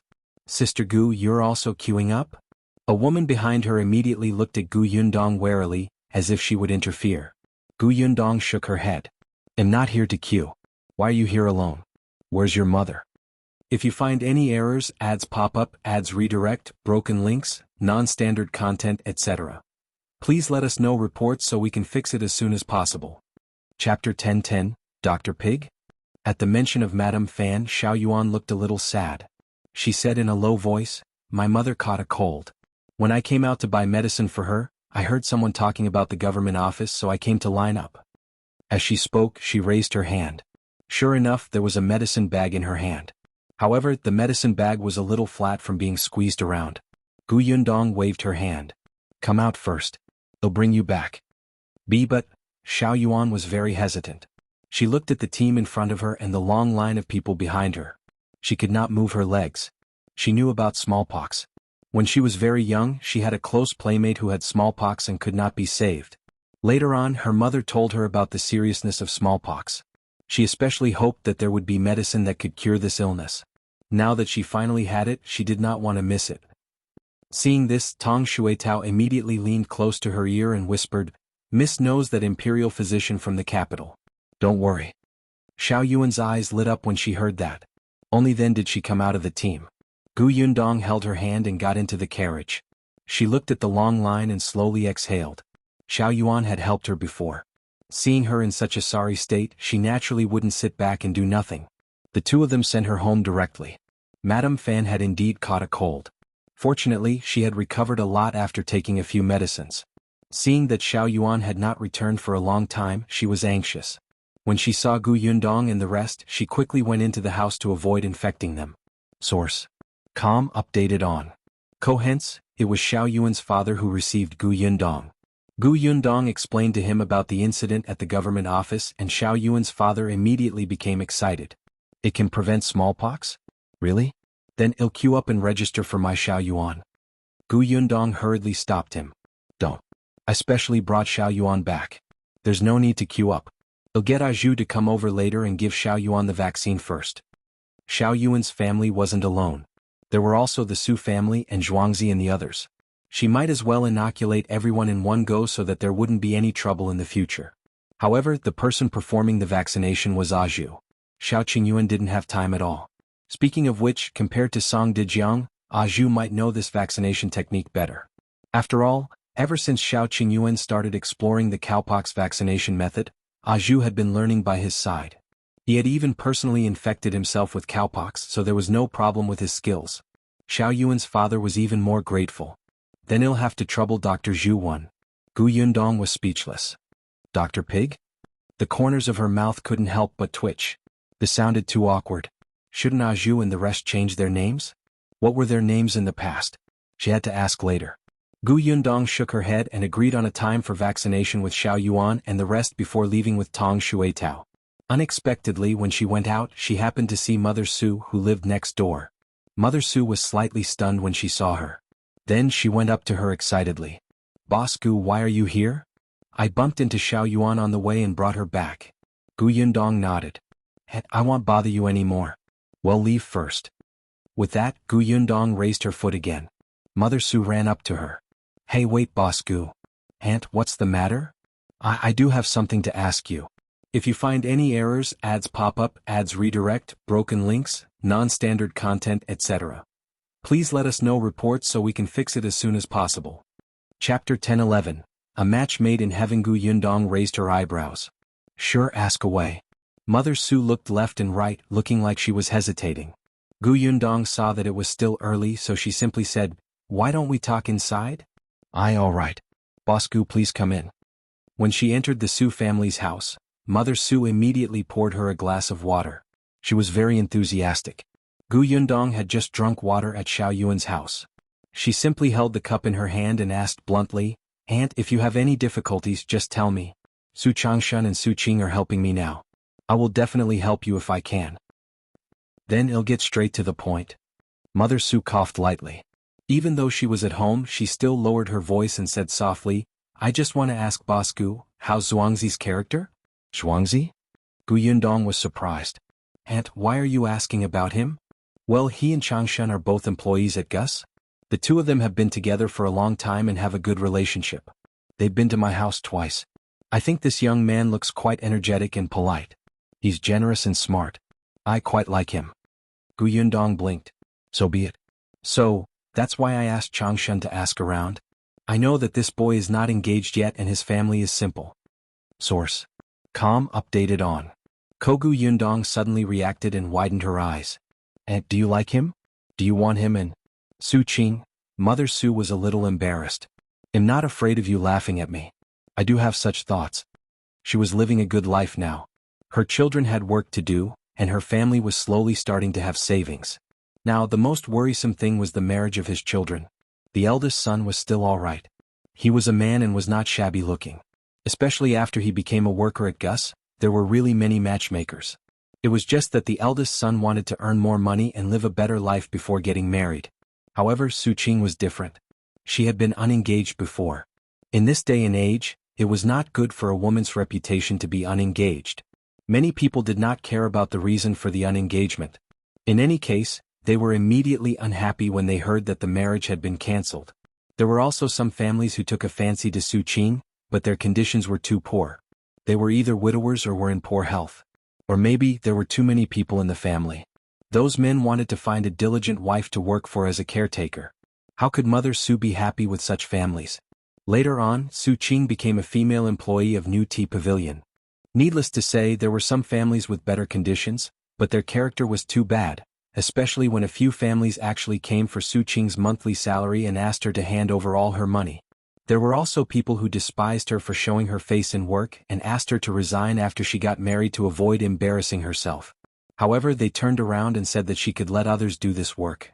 After all, there were also older women working in the kitchen in New Tea Pavilion. Mother Su almost fainted when she heard that. These people had a good plan. Because of this, Mother Su was a little disheartened. Until she met Zhuangzi. This young man had a sweet mouth and upright face. He also had a job. His family was simple, and his sister was also a female employee of New Tea Pavilion. He definitely wouldn't mind a woman working outside. The more Mother Su looked at him, the more she liked him. She felt that he and her daughter were a match made in heaven. As for whether Zhuangzi was from the prefectural city or the countryside, that was not important. If you find any errors, ads pop up, ads redirect, broken links, non-standard content, etc. Please let us know reports so we can fix it as soon as possible. Chapter 10-12. This bastard is Heartless. Gu Yundong was a little stunned. She had actually taken a fancy to Zhuangzi? The question was, why did he come to ask her? Although she was the boss and had always been a woman of her word, she was not married yet. She was really just a girl.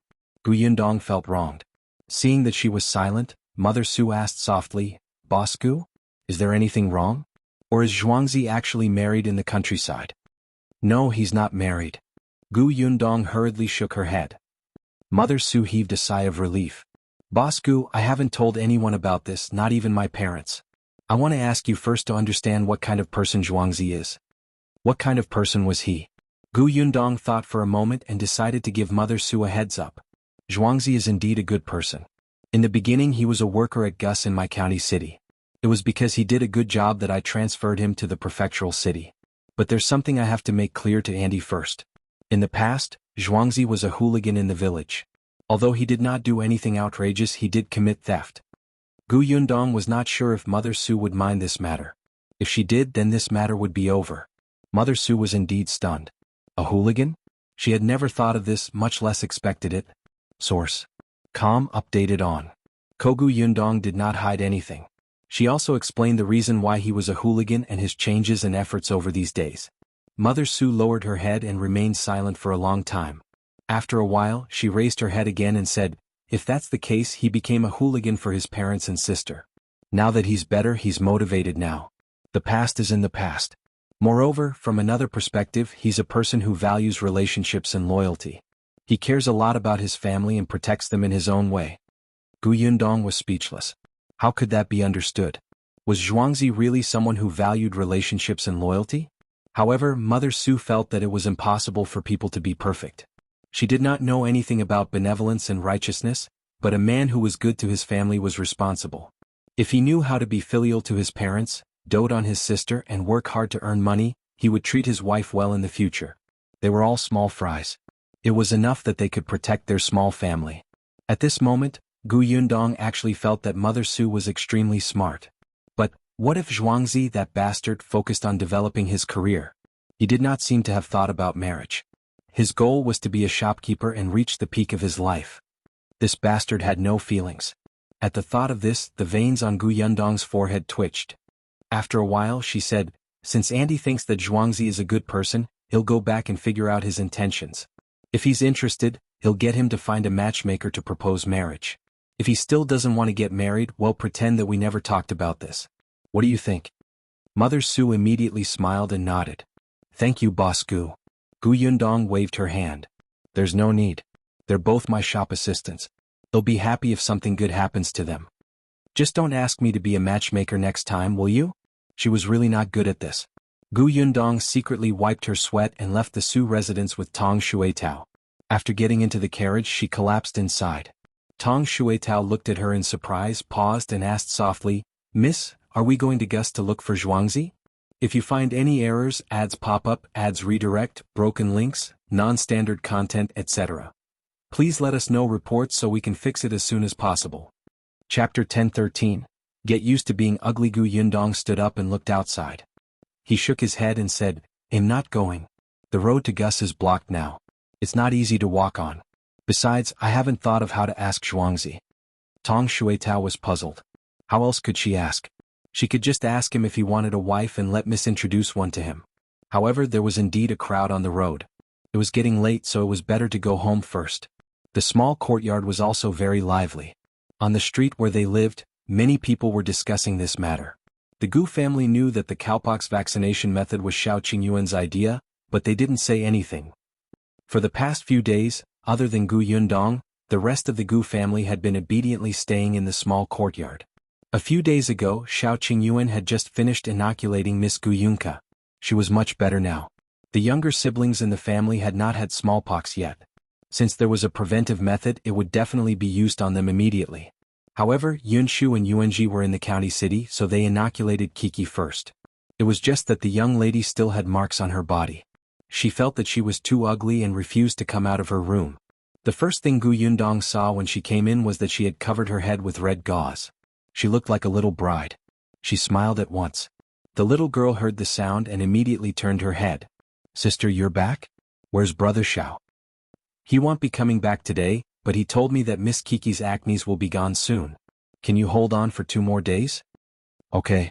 The young lady felt that she would get used to being ugly. As long as she didn't look in the mirror or the basin, she could still deceive herself. That night, Shao Qingyuan didn't return. He would probably have to stay in the government office for the next 2 days to train those doctors urgently. The entire prefectural city was just as they thought. The story of the cowpox vaccination method quickly spread in the 2nd, 3rd, and 4th tea houses. More and more people knew about this method to prevent smallpox. They learned about the great actions of the current emperor and the second prince. They also knew that there was a long queue outside the government office. The number of people registered had already lined up until a month later. Most people had the mentality of following the masses. Coupled with the fact that this was an official endorsement, the Imperial court would definitely not joke about such a matter of life and death. This cowpox vaccination method must be real. They had to take this opportunity to queue up. Not only did they record their names but they also reported the names of the people close to them. The people of many villages outside the prefecture capital also heard the news and rushed over. There were even people from the nearby county cities who came to register. Seeing that there were more and more people, the prefecture magistrate began to get people to tell stories in the tea houses in the counties. However, the outcome was still slightly different. After all, it was impossible for the imperial physicians sent by the imperial court to go to every county city. Being able to stay in the prefectural city for 3 months was already the limit. Therefore, they changed the part where the imperial physician was staying in the prefectural city to that the doctors personally taught by the imperial physicians personally stayed in the county cities. The other 2 points, the limitation of numbers and the free consultation, were the same as in the prefecture capital. However, this was enough. Soon there was a long queue outside the county office. Qingyuan only returned to the small courtyard on the 3rd night. When he returned, it was already dark. Almost everyone in the Gu family had gone to rest.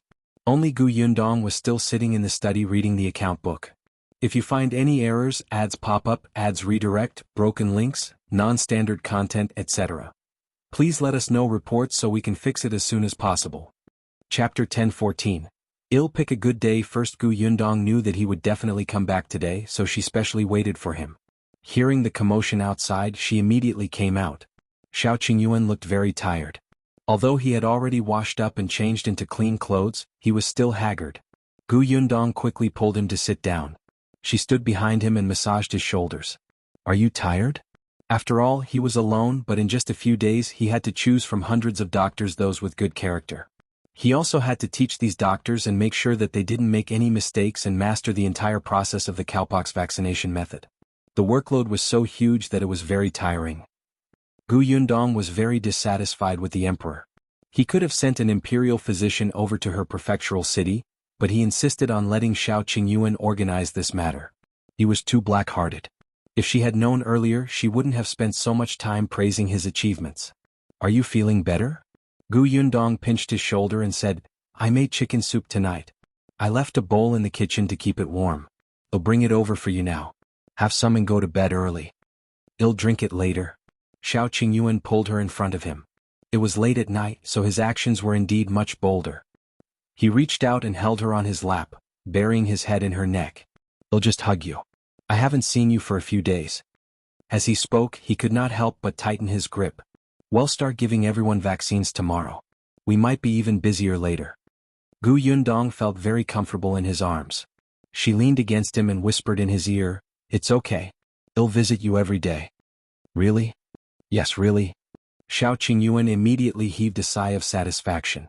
In 3 months I will almost be able to let go. At that time, let's prepare for the wedding, okay? Okay. Gu Yundong raised her head slightly and looked at his slightly curled lips. She felt inexplicably happy. Then shall I choose a date first? It was said that it was best to choose 3 good days for a wedding and then take them to the temple to calculate which was the most suitable through divination. Gu Yundong felt that it was time to prepare. Then, after her father finished the prefectural examination, she would show her father the 3 days. Qingyuan's eyes lit up. Looking at her serious expression, his heart trembled and he kissed her fiercely. Gu Yundong almost lost her balance. She subconsciously grabbed his shoulders with both hands. Fortunately, his big hands were firmly tightening her from behind. After the kiss, Qingyuan's voice was hoarse. Choose a closer time. Gu Yundong could not help but laugh. She pushed him. Got it? I'll bring you some chicken soup. With that, she stood up and left. When she passed by the main room, she suddenly heard Gu Dajiang sneeze heavily. Not only was Gu Yundong shocked, but Gu Dajiang himself was also shocked awake. He turned around in a daze and continued to sleep with his wife in his arms. However, he felt like he had missed something. The next day, the Xuanhe Prefecture office was filled with people early in the morning. Everyone was waiting for the door to open and for the vaccination to begin. Apart from excitement, the 200 people who registered on the first day also looked uneasy. They were also afraid. After all, they were the first batch of people. If they failed, the others would still have a chance to escape, but they could only wait for death. More than half of the 200 people regretted it. However, they had to come after registering their names and addresses. Otherwise, they would be arrested. Among them, one person was especially regretful. If you find any errors, ads pop up, ads redirect, broken links, non-standard content, etc., please let us know reports so we can fix it as soon as possible. Chapter 10:15. Seeing Shao Qingyuan. This person was shopkeeper Pan. He happened to have nothing to do that day and was listening to stories in Fortune Tea House. When he heard from young Master Dai that he could register for vaccination, he rushed to the government office without a word. He was lucky enough to finally register in the last place. He almost lost his life. However, when he really came for the vaccination today, he felt uneasy again. He was afraid that he had made the wrong decision back then. Therefore he could not help but retreat. However, at this moment the door of the government office opened. Two teams of bailiffs quickly ran out and asked the government office to open up a piece of land. Immediately after, Prefecture Magistrate Dai brought the private advisor and the others out. Looking at the noisy crowd outside, he immediately waved his hand and asked everyone to stop. Then he said, "Quiet. I know that everyone still has a certain amount of doubts and distrust towards the cowpox vaccination method. I guarantee that the cowpox vaccination method is indeed a medical procedure that can prevent smallpox. It has been confirmed by all the imperial physicians in the Imperial Hospital of the current dynasty. The method was named by His Majesty and personally tested by the second prince, so everyone can rest assured. After all, he was the prefecture magistrate with a good reputation and power." When everyone present heard him say these words personally, they were instantly relieved. The prefecture magistrate continued, "Moreover, the person who came to our Xuanhe prefecture this time to guide the other doctors to learn the cowpox vaccination method is someone who has personally vaccinated the second prince." Wow! The audience was surprised but soon became happy and excited. It was definitely not a problem if he had inoculated the second prince personally. If his medical skills were not good, the emperor would not be at ease with him personally doing it, right? The prefecture magistrate's words were like a calming pill for everyone. Seeing that the commoners looked relieved, Prefecture Magistrate Dai was satisfied. "Now, please follow Constable Wang to the Million Gold Pavilion. You will be vaccinated there." The Million Gold Pavilion was a large courtyard not far from the government office. It was once a mansion under the name of an official, but it was emptied after his house was raided.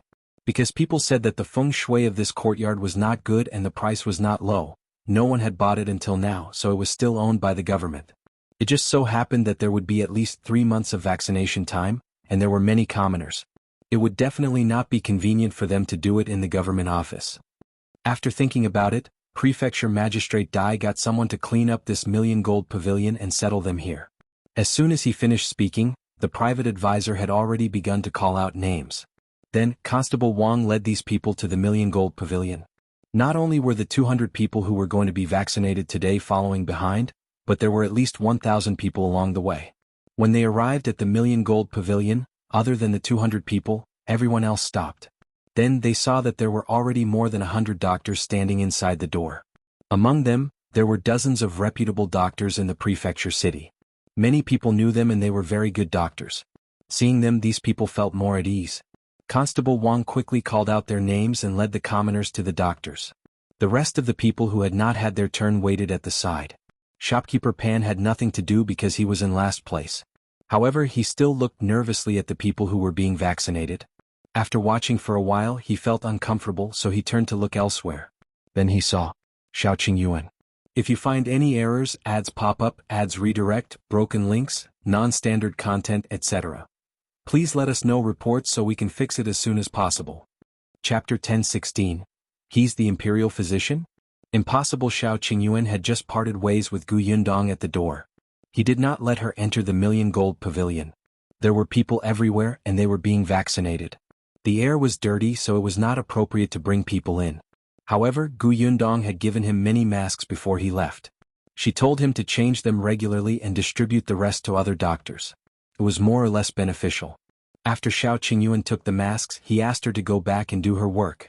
After watching Gu Yundong leave with his own eyes, he turned around and entered the Million Gold Pavilion.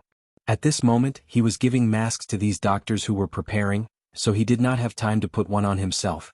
The doctors had also come into contact with the epidemic in the past. At that time they would cover their mouths and noses with a cloth. Now that they saw what Shao Qingyuan had brought over, they still found it very novel. The mask was really thin and dry. With 2 straps tied behind her ears, it would not fall off easily even if they ran. It was too convenient. All of them immediately thanked Shao Qingyuan for his good intentions. After interacting with Shao Qingyuan for the past few days, they increasingly felt that not only was this young man extremely talented in medicine, but he was also a person who did not hide anything. When they asked him about the methods of the imperial physicians in the capital to deal with illnesses, he would tell them frankly. Moreover, he was very cautious and meticulous. In the past few days, other than listening to the process of the cowpox vaccination, they had also personally gone to the death cell to take over those criminals who had committed capital crimes. At that time, Shao Qingyuan had stood at the side and personally guided them. Therefore, everyone had experience. They were not afraid in front of these commoners at all. The masks in Shao Qingyuan's hand were quickly distributed. The one in his hand was personally made by Gu Yundong. He took it and looked at it. A second before he put it on, Shopkeeper Pan happened to look over and saw him. Shopkeeper Pan was stunned. He was too familiar with Shao Qingyuan. Not only had this person caused him to lose face, but he had also suffered a prison sentence. Now that his life was getting worse, even if he turned to dust, Shopkeeper Pan would still be able to recognize him. But how did this person appear here? Looking at his face, he had the same thing as the other doctors. Could he be a doctor too? But how was that possible? Shopkeeper Pan was puzzled, but he had learned from his mistakes. Instead of rushing forward, he carefully observed. Then he realized that Shao Qingyuan did not personally inoculate people. However, he shuttled between the doctors and guided them in the inoculation method. He looked like, right, it was as if he was the boss. It was as if he was the imperial physician from the capital who had specially come to the prefectural city to teach these doctors the vaccination method. How was this possible? He was just a brat from the countryside. How could he have such ability? Shopkeeper Pan's heart was filled with anger and excitement. He had to expose him. However, to be on the safe side, Shopkeeper Pan suppressed his impulse and quietly walked to the side of an old doctor who seemed to have a good temper. He pretended to be curious and asked, "Doctor, who is that young master? Is he also a doctor here? Why don't I see him helping others with vaccination?" The doctor happened to be idle. When he heard this, he looked in the direction of Shopkeeper Pan's finger and immediately smiled. "Oh, you mean young Master Shao? He's the imperial physician from the capital. He has to supervise everything. It's naturally not appropriate for him to do it himself." Him? An imperial physician from the capital? How is that possible? If you find any errors, ads pop up, ads redirect, broken links, non-standard content, etc., please let us know reports so we can fix it as soon as possible. Chapter 10:17. He wants to expose him. Shopkeeper Pan suddenly stood up. Although he already had a guess in his heart, he still shouted in shock.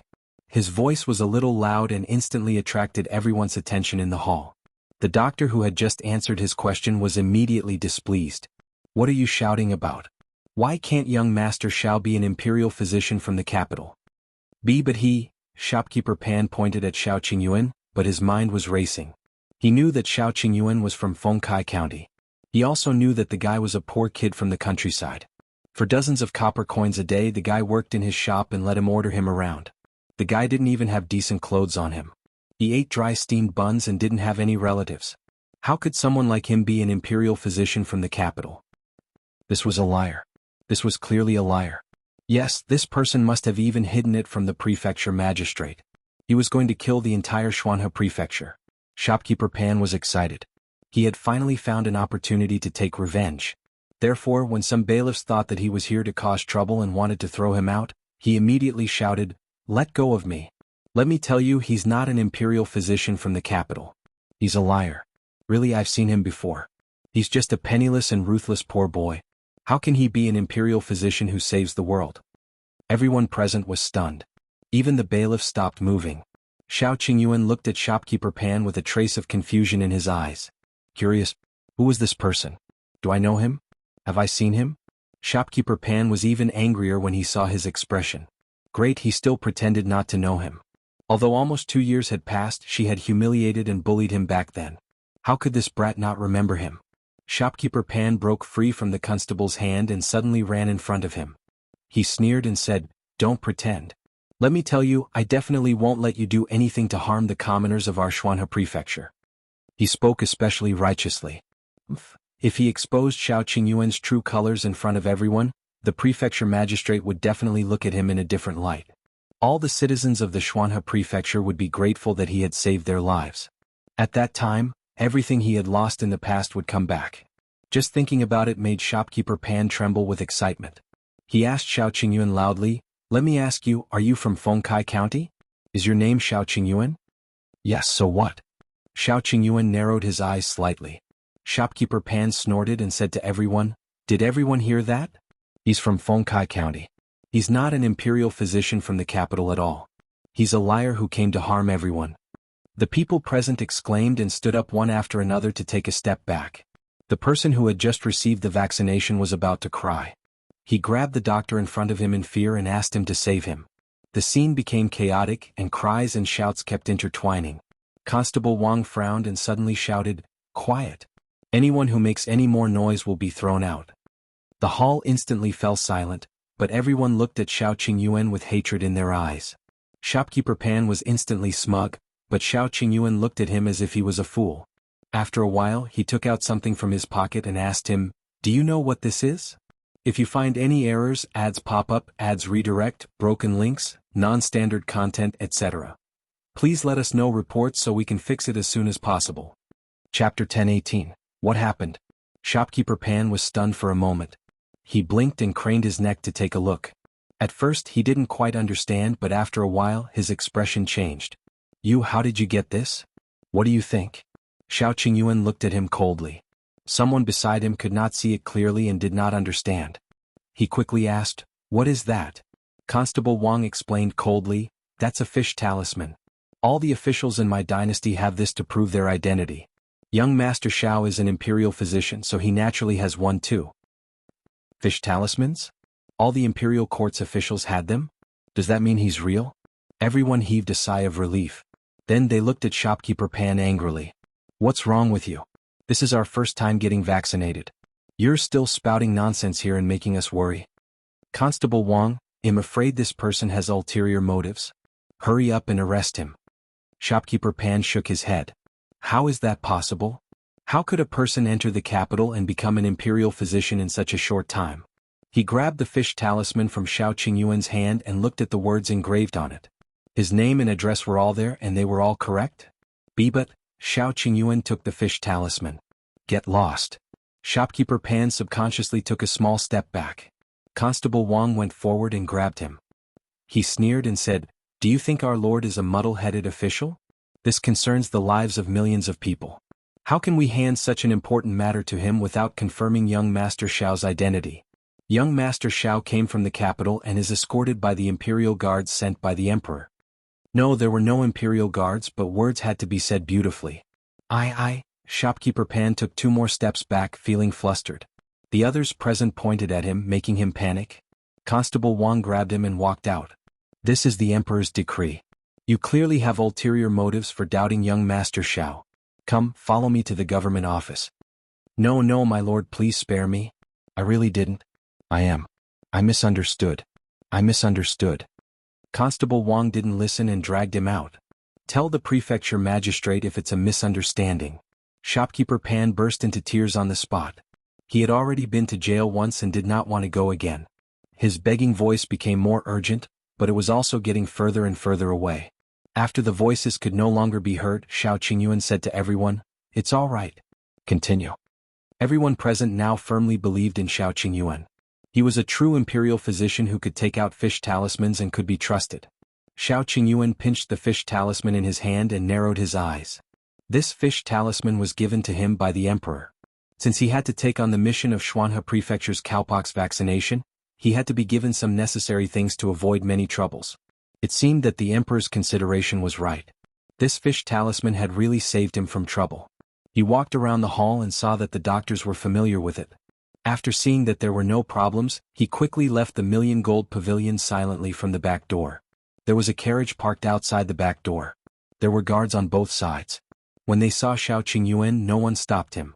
They let him walk to the carriage and jumped up. 2 people were sitting in the carriage and talking softly. When they heard the commotion, they immediately turned to look at him. "What's going on with Shopkeeper Pan? If you find any errors, ads pop up, ads redirect, broken links, non-standard content, etc. Please let us know reports so we can fix it as soon as possible." Chapter 10:19. Found money? The person who spoke was Qin Wenjing, who should have stayed in the county city. Shao Qingyuan frowned and said, "It should be someone who knew me in the past. I don't remember him." The Prefecture Magistrate waved his hand. "I've already sent someone to investigate. Do you think he's the person who will sabotage the cowpox vaccination?" "It doesn't seem like it." Qin Wenjing lowered his eyes and pondered. If someone really wanted to cause trouble during this vaccination, they shouldn't have found such a person. He looks a little like a fool. Shao Qingyuan agreed with this. It's not him, but after shopkeeper Pan's commotion, I realized that someone's behavior is very strange. Who is it? Qin Wenjing asked anxiously. The vaccination this time was too big. It was very likely that someone would make a big fuss. Especially in the Xuanhe Prefecture in Fengkai County. Qin Wenjing had stayed in Fengkai County for a few years with the Emperor's secret mission. Could be seen that Fengkai County was hiding a huge secret. Unfortunately, although they had already found out about the Tao father and son, the Tao father and son were not important figures. Qin Wenjing had to find out all the ferocious beasts hidden in the county prefectural city. Therefore this time, other than asking Shao Qingyuan to tell Qin Wenjing about the cowpox vaccination mission, the Emperor also gave him a secret decree to pay attention to the person who secretly attacked him. Even though Shao Qingyuan and Gu Yundong did not want to participate in these things, but ever since Gu Yundong handed the cowpox vaccination method to Qin Wenjing, many things were no longer under their control. Could Shao Qingyuan refuse to help the Emperor? No. Therefore, even though Gu Yundong and Shao Qingyuan did not want to be involved in these matters, they had no choice. The only thing they could do now was to resolve the matter as soon as possible so that they could live their lives comfortably. There was a short man who was about 20 years old. He was very strange, Shao Qingyuan said. At that time shopkeeper Pan bumped into him. He seemed to be holding something in his hand, but after he was hit, he immediately hid it in his sleeve. Qin Wenjing and Prefecture Magistrate Dai looked at each other. In that case, do we have to thank shopkeeper Pan? Shao Qingyuan, do whatever you want. He alighted from the carriage. Next was Qin Wenjing and the Prefecture Magistrate's business. The short man probably did not know that he had been exposed, so as long as Qin Wenjing sent someone to follow him, he would probably gain something. He returned to the Million Gold Pavilion and looked at the busy crowd. He sighed. He missed Yundong. At that moment, Gu Yundong had already arrived at Gus. From the moment he got off the carriage, he saw the happy and busy Zhuangzi. He looked so excited that he did not even notice that Gu Yundong had come in. It was only when Su Changshan called boss that he quickly turned around. Gu Yundong sized him up from head to toe. You look energetic. Are you used to working in the prefectural city? Yes, everything is fine. Zhuangzi nodded repeatedly. Gu Yundong walked to the side and sat down. Zhuangzi immediately poured her a cup of tea.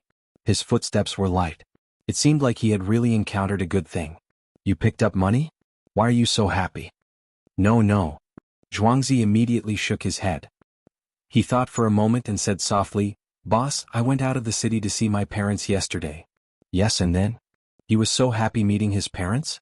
If you find any errors, ads pop up, ads redirect, broken links, non-standard content, etc. Please let us know reports so we can fix it as soon as possible. Chapter 1020, Divination. Zhuangzi chuckled. Then when I came back I met someone.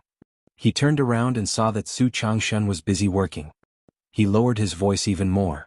Boss, do you know what that person does? I don't know. Why are you being so mysterious? Can't you tell me everything at once? Zhuangzi's smile became even more wretched. That person is a fortune teller. Boss, that fortune teller said that I'm in luck this year and might be able to get what I want very soon. Boss, you know that I want to become a shopkeeper as soon as possible.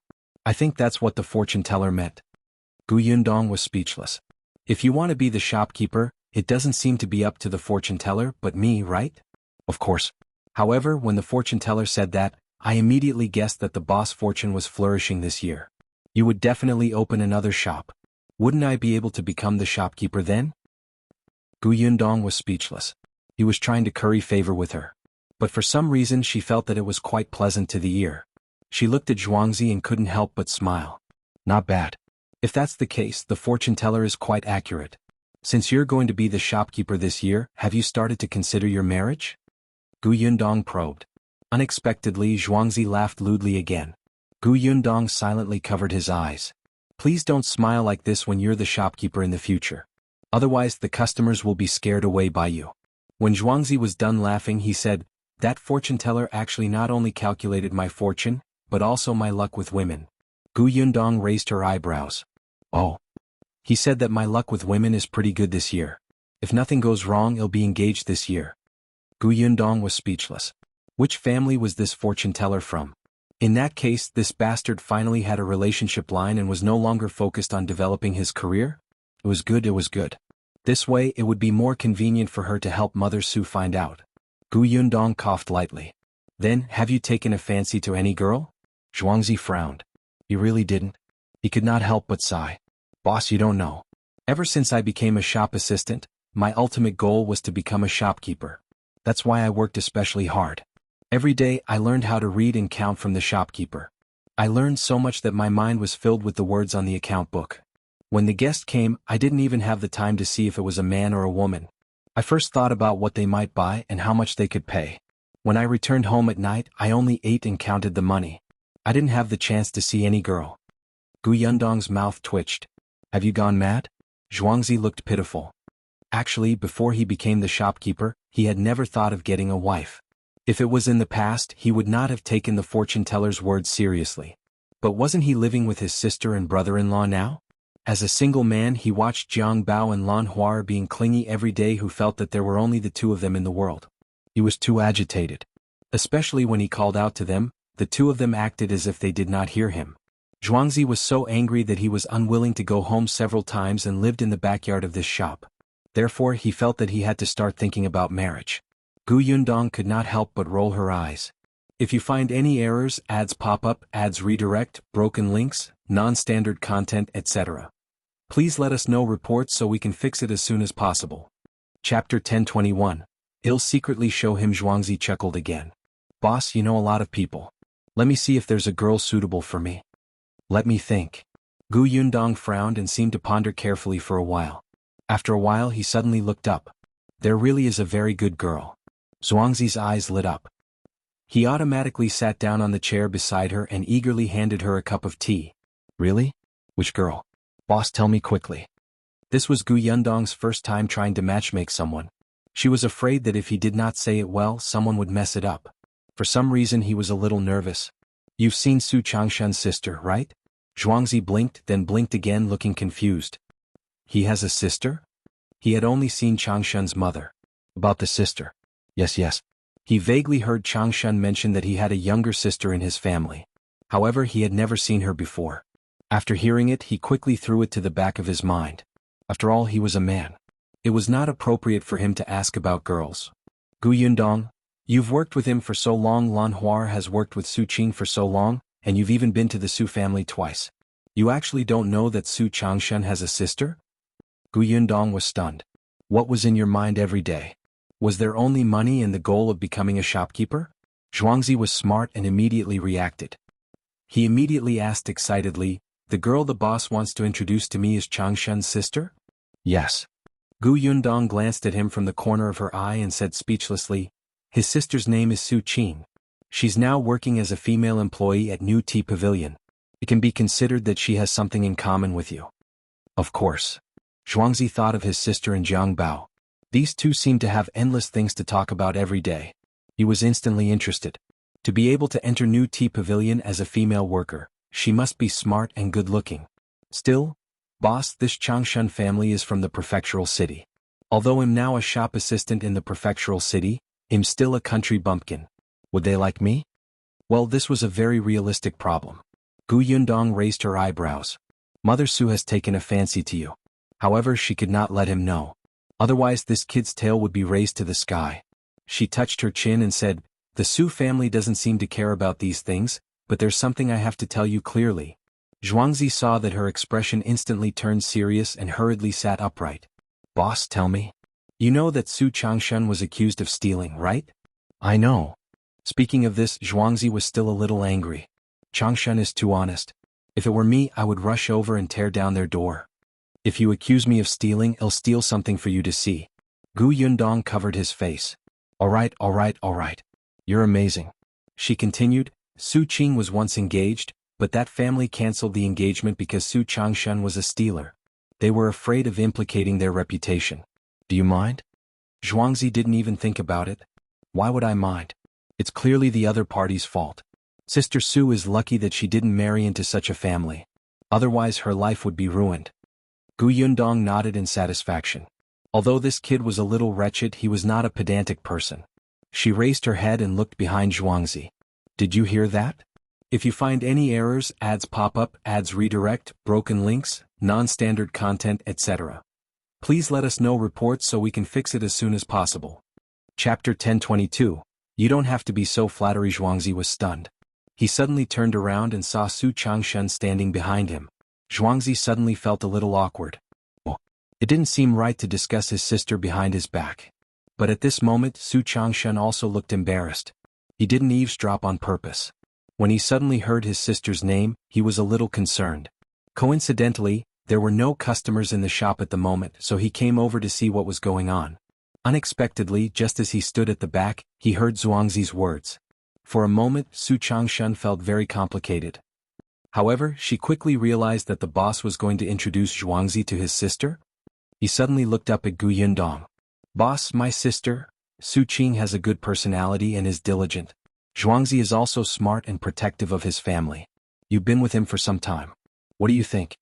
Su Changshan felt that Xuanhe was very loyal and had a good character. He was worth entrusting life to. In that case, it seemed like it was not a bad idea for his sister to marry him. Seeing that Su Changshan didn't say anything after thinking for a long time, Xuanhe was a little anxious. He immediately put his arm around Su Changshan's shoulder and said, "Don't worry. I'm not good at anything else except being protective.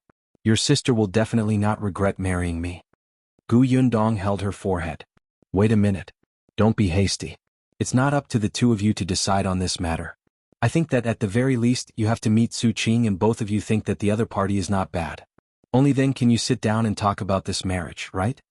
Su Qing still didn't know about this. It was useless for them to say anything. Xuanhe hurriedly nodded. Yes. Boss, let's go over now. Now? The corners of Gu Yundong's mouth twitched. She glanced at him. Are you going to look at her dressed like this? Xuanhe looked down.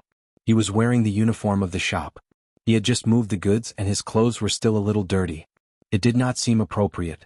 If he went to see her like this, she might think that he was a sloppy person who did not like cleanliness. Then I'll get Lan Hua to make me a new set of clothes later. I'll go in 2 days? Gu Yundong nodded and looked at Su Changshan. Go back and ask Su Qing what she thinks. He paused and added, tell her in front of your mother. I understand, boss. Gu Yundong glanced at Xuanhe, who hurriedly said, my parents are fine. They said that as long as I'm willing, they'll come and propose marriage later. Gu Yundong did not say anything else. They agreed to meet the shop. At that time, Su Qing could take the opportunity to visit Su Changshan and talk to Xuanhe. If both parties were satisfied, Gu Yundong would not have anything to do after that. Gu Yundong heaved a sigh of relief. Indeed, it was too difficult to be a matchmaker. She stood up. All right, continue working. I'll go to the pharmacy to take a look. Xuanhe hurriedly sent her out. Boss, take care. Be careful of these steps. Don't splash water on the ground. Gu Yundong was speechless. She shook her body violently. Did he have to be so obsequious? Tong Shuetao could not take it anymore. She quickened her pace and followed Gu Yundong. The pharmacy was not far away. The two of them turned 2 alleys and arrived. As soon as she entered, Jiang Bao happened to be standing behind the counter, pounding the medicine carefully.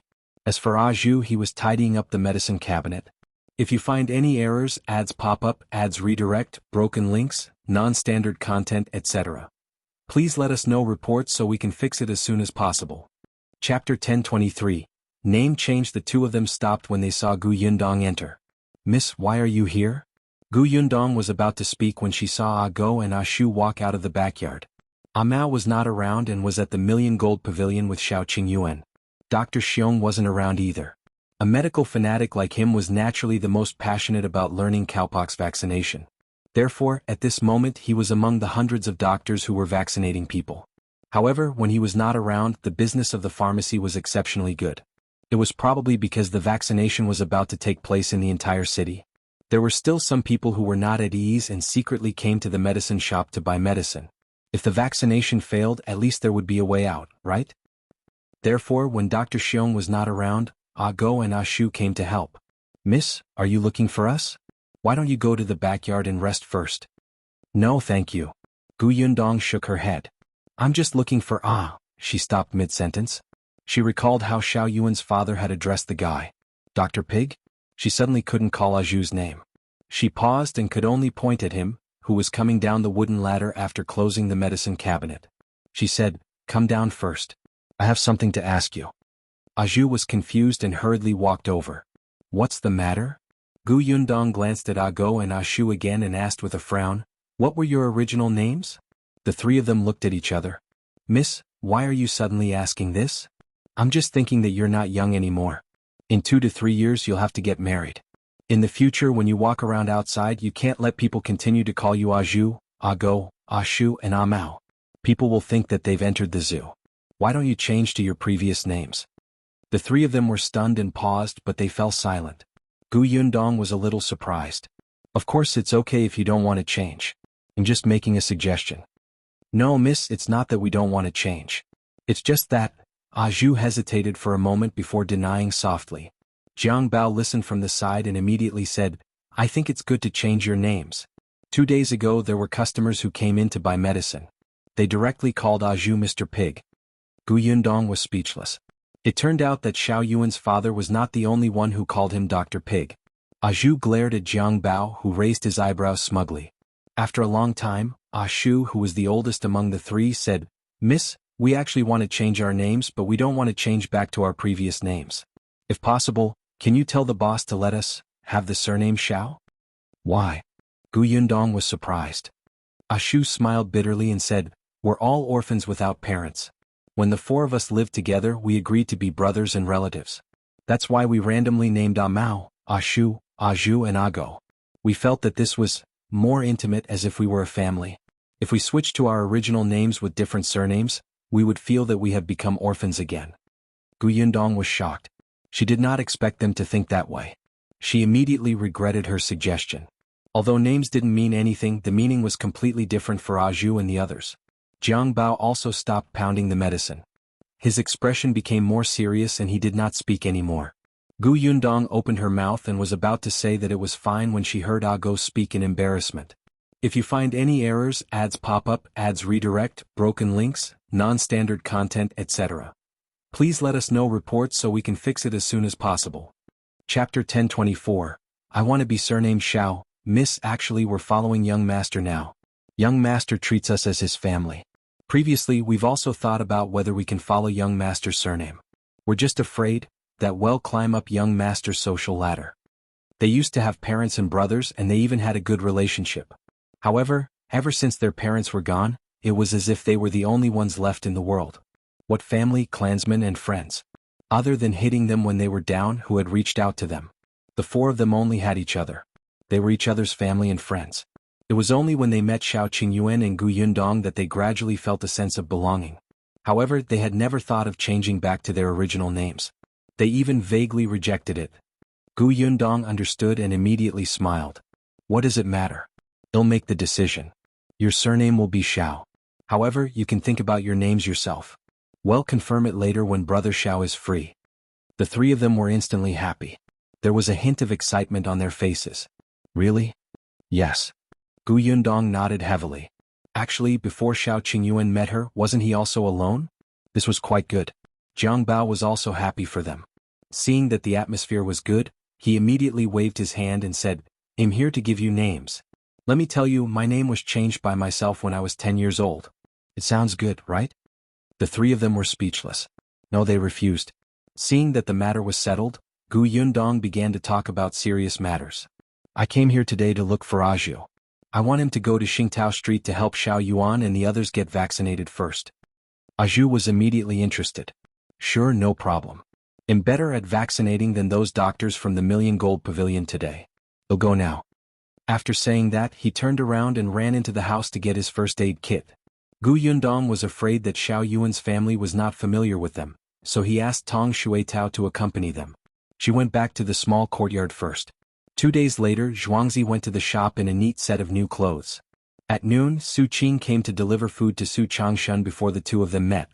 Gu Yundong did not know what exactly they had talked about, but the next day Xuanhe ran to his parents and went to the Su family to propose marriage. Gu Yundong was invited as a witness. Xuanhe and Su Qing's marriage was decided in just a few days. The cowpox vaccination in the Million Gold Pavilion was also in full swing. The news of shopkeeper Pan's commotion that day still spread. Many people knew that the imperial physician sent by the capital was from Fengkai County. However, they were not sure if it was true or not.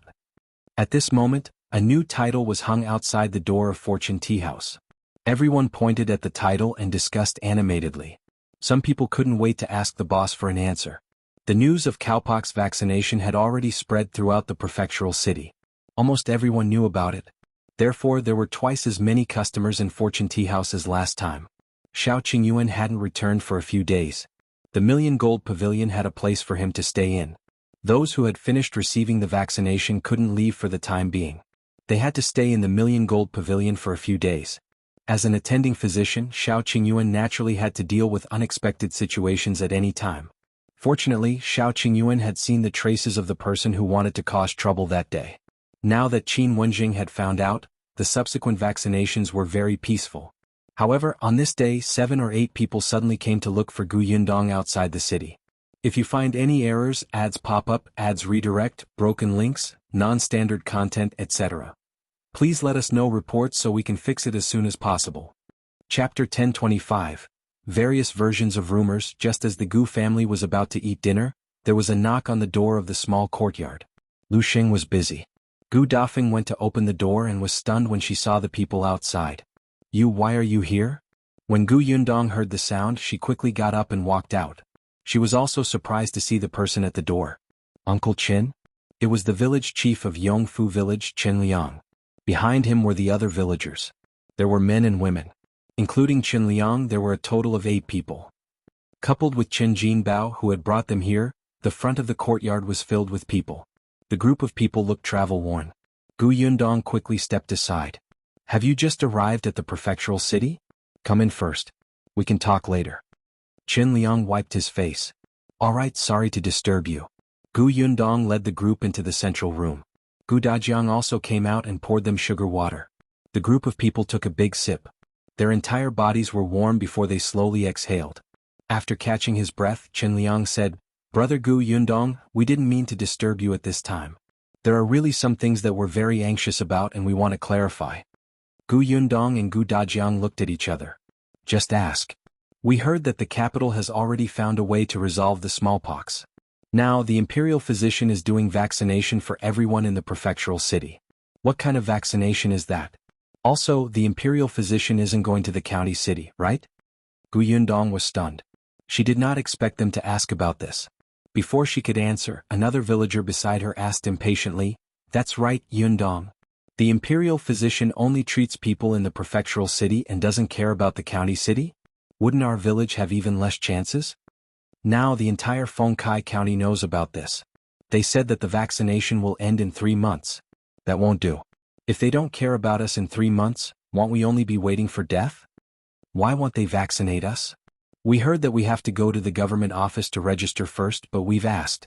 The number of people registered in the government office has long exceeded 3 months. We don't have a share at all. As soon as Chen Liang spoke, the people behind started talking at once.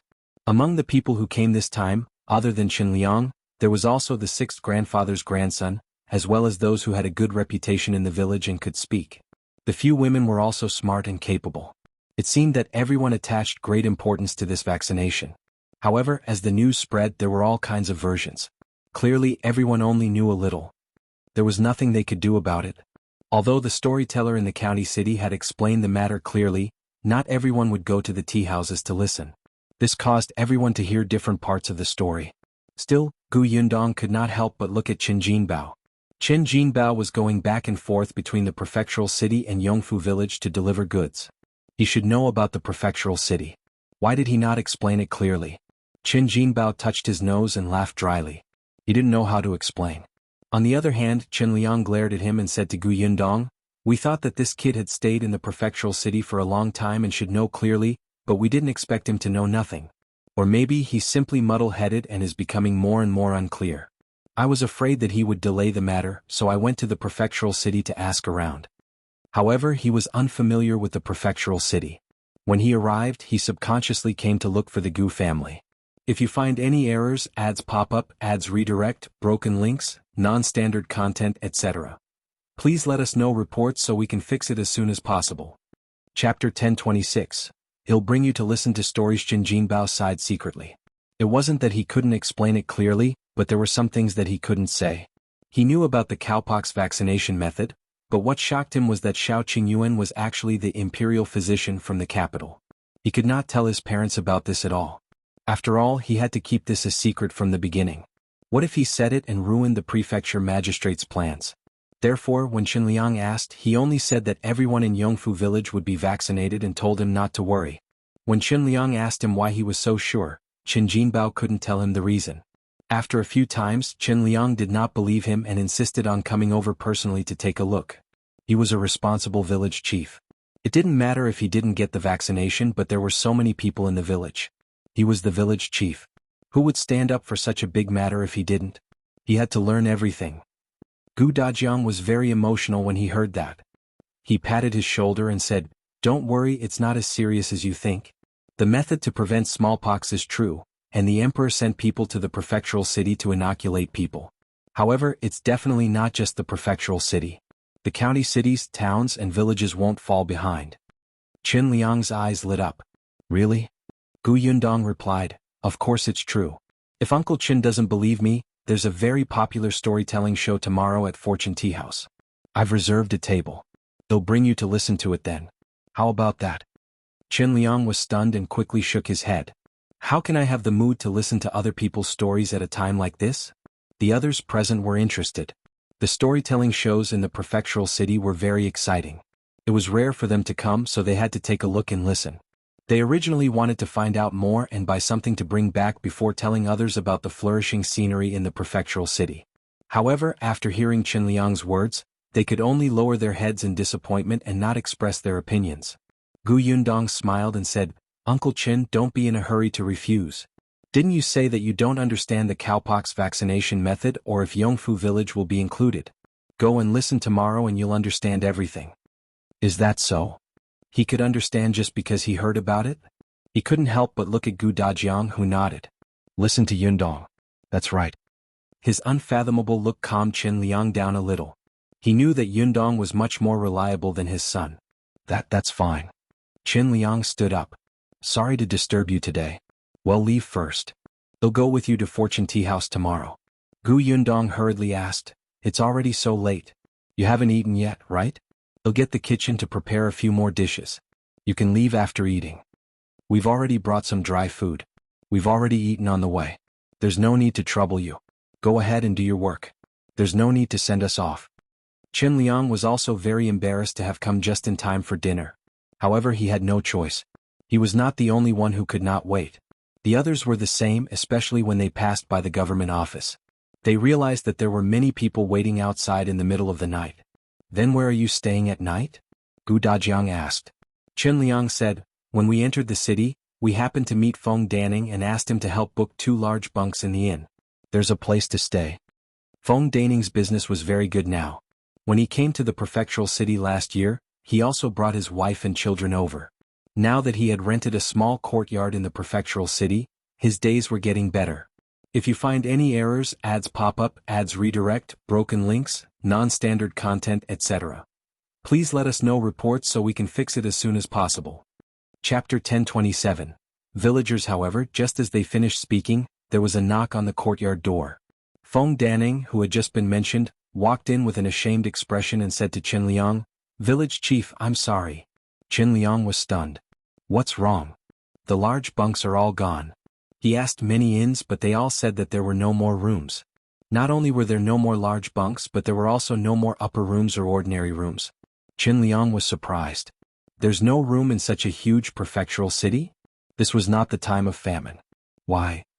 Gu Yundong had thought of it just now, but before she could say anything, Feng Danning returned. Looking at the anxious expressions of Liang and the others, she said, "The prefectural city is currently doing cowpox vaccination. So many commoners came after hearing the news.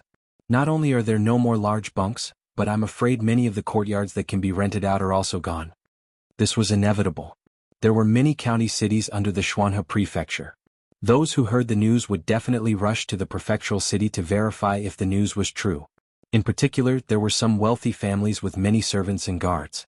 Most of these people lived in large bunks. Liang and the others arrived a little late, so there were naturally no rooms. Then what should we do? Why don't we squeeze in dilapidated temples for the night? Someone suggested. There were also people who glanced at the Gu family's small courtyard, but they were soon disappointed. This place was too small and there were so many people in the Gu family. It was better not to think about it. They were all from Yongfu village and had a good relationship with the Gu family. Gu Yundong would definitely not let them stay in a dilapidated temple. That would be too demeaning. Uncle Chen, Brother Shao and I have a courtyard at the back of our shops. There are still a few empty rooms now. If you don't mind, you can squeeze in first. There were originally 3 rooms in the backyard of Gus. Jing Gang was the shopkeeper and stayed in one. He had also prepared a room for Zhuangzi previously, but he, Jiang Bao, and the others rented a small courtyard outside. They only stayed for the night occasionally when they were on duty, so there were only simple bedding. The other one was prepared for Qin Jinbao and the others. It was relatively large. The backyard of Shao Qingyuan's pharmacy was bigger. Now, Zhu and the others were living there. There were also 2 empty rooms. There were 4 rooms, so there was no problem with 9 people living there. Qin Liang still felt a little apologetic. Isn't this too troublesome? We're from the same village. We should help each other. Uncle Chen, you've helped me a lot in the past. These are all small matters. The matter was settled. Qin Jinbao knew the location of the shop and Gu Yundong let him bring it over. This was the first time they had seen Gu Yundong's shop in the prefectural city. They looked at Gus, which was much bigger than the county city shop, and their eyes flashed with surprise. In the end, it was decided that the 3 women would stay in the empty room at Gus. The 3 of them would share a room. Qin Jinbao and Chen Liang stayed in the room that Zhuangzi occasionally stayed in. The remaining 4 men took a few more steps to Shao Qingyuan's medicine shop. This way it was quite spacious. At least it was much more comfortable than large bunks in the inn. Qin Liang was still a little emotional. When the Gu family's girl first brought her mother and younger siblings to Yongfu village, I thought that their family would probably have a difficult time without an adult man. I didn't expect that their family would have the best life in the entire village. If you find any errors, ads pop up, ads redirect, broken links, non-standard content, etc., please let us know reports so we can fix it as soon as possible. Chapter 1028. Bringing them for storytelling. Qin Jinbao was a little proud. After all, Gu Yundong was his boss now, right? It's not just her family. Ever since she came, how many people in Yongfu village have been living a good life? In the past, everyone had to go to the city to find work in the winter. Not to mention that it was difficult to find work. Even if they found it, they would work hard for 2 months. That salary wouldn't even be enough to bring them home for the new year. Now many people are envious of our village. Who doesn't have fish and meat for the new year? Qin Liang smiled. That's right. If it wasn't for the Gu family, we would probably have to squeeze in the dilapidated temple for the night if we came to the prefectural city now. Perhaps there wouldn't even be a place for them to stay. The father and son chatted for a while before resting. The people in the other rooms were also talking about the Gu family. This was their first time in the prefectural city. Although they had the village chief Chen Liang and Qin Jinbao to lead them, they were still extremely nervous. It was only when they entered the small courtyard and saw the Gu family that they felt at ease. Now, in this unfamiliar place there was a comfortable place to rest.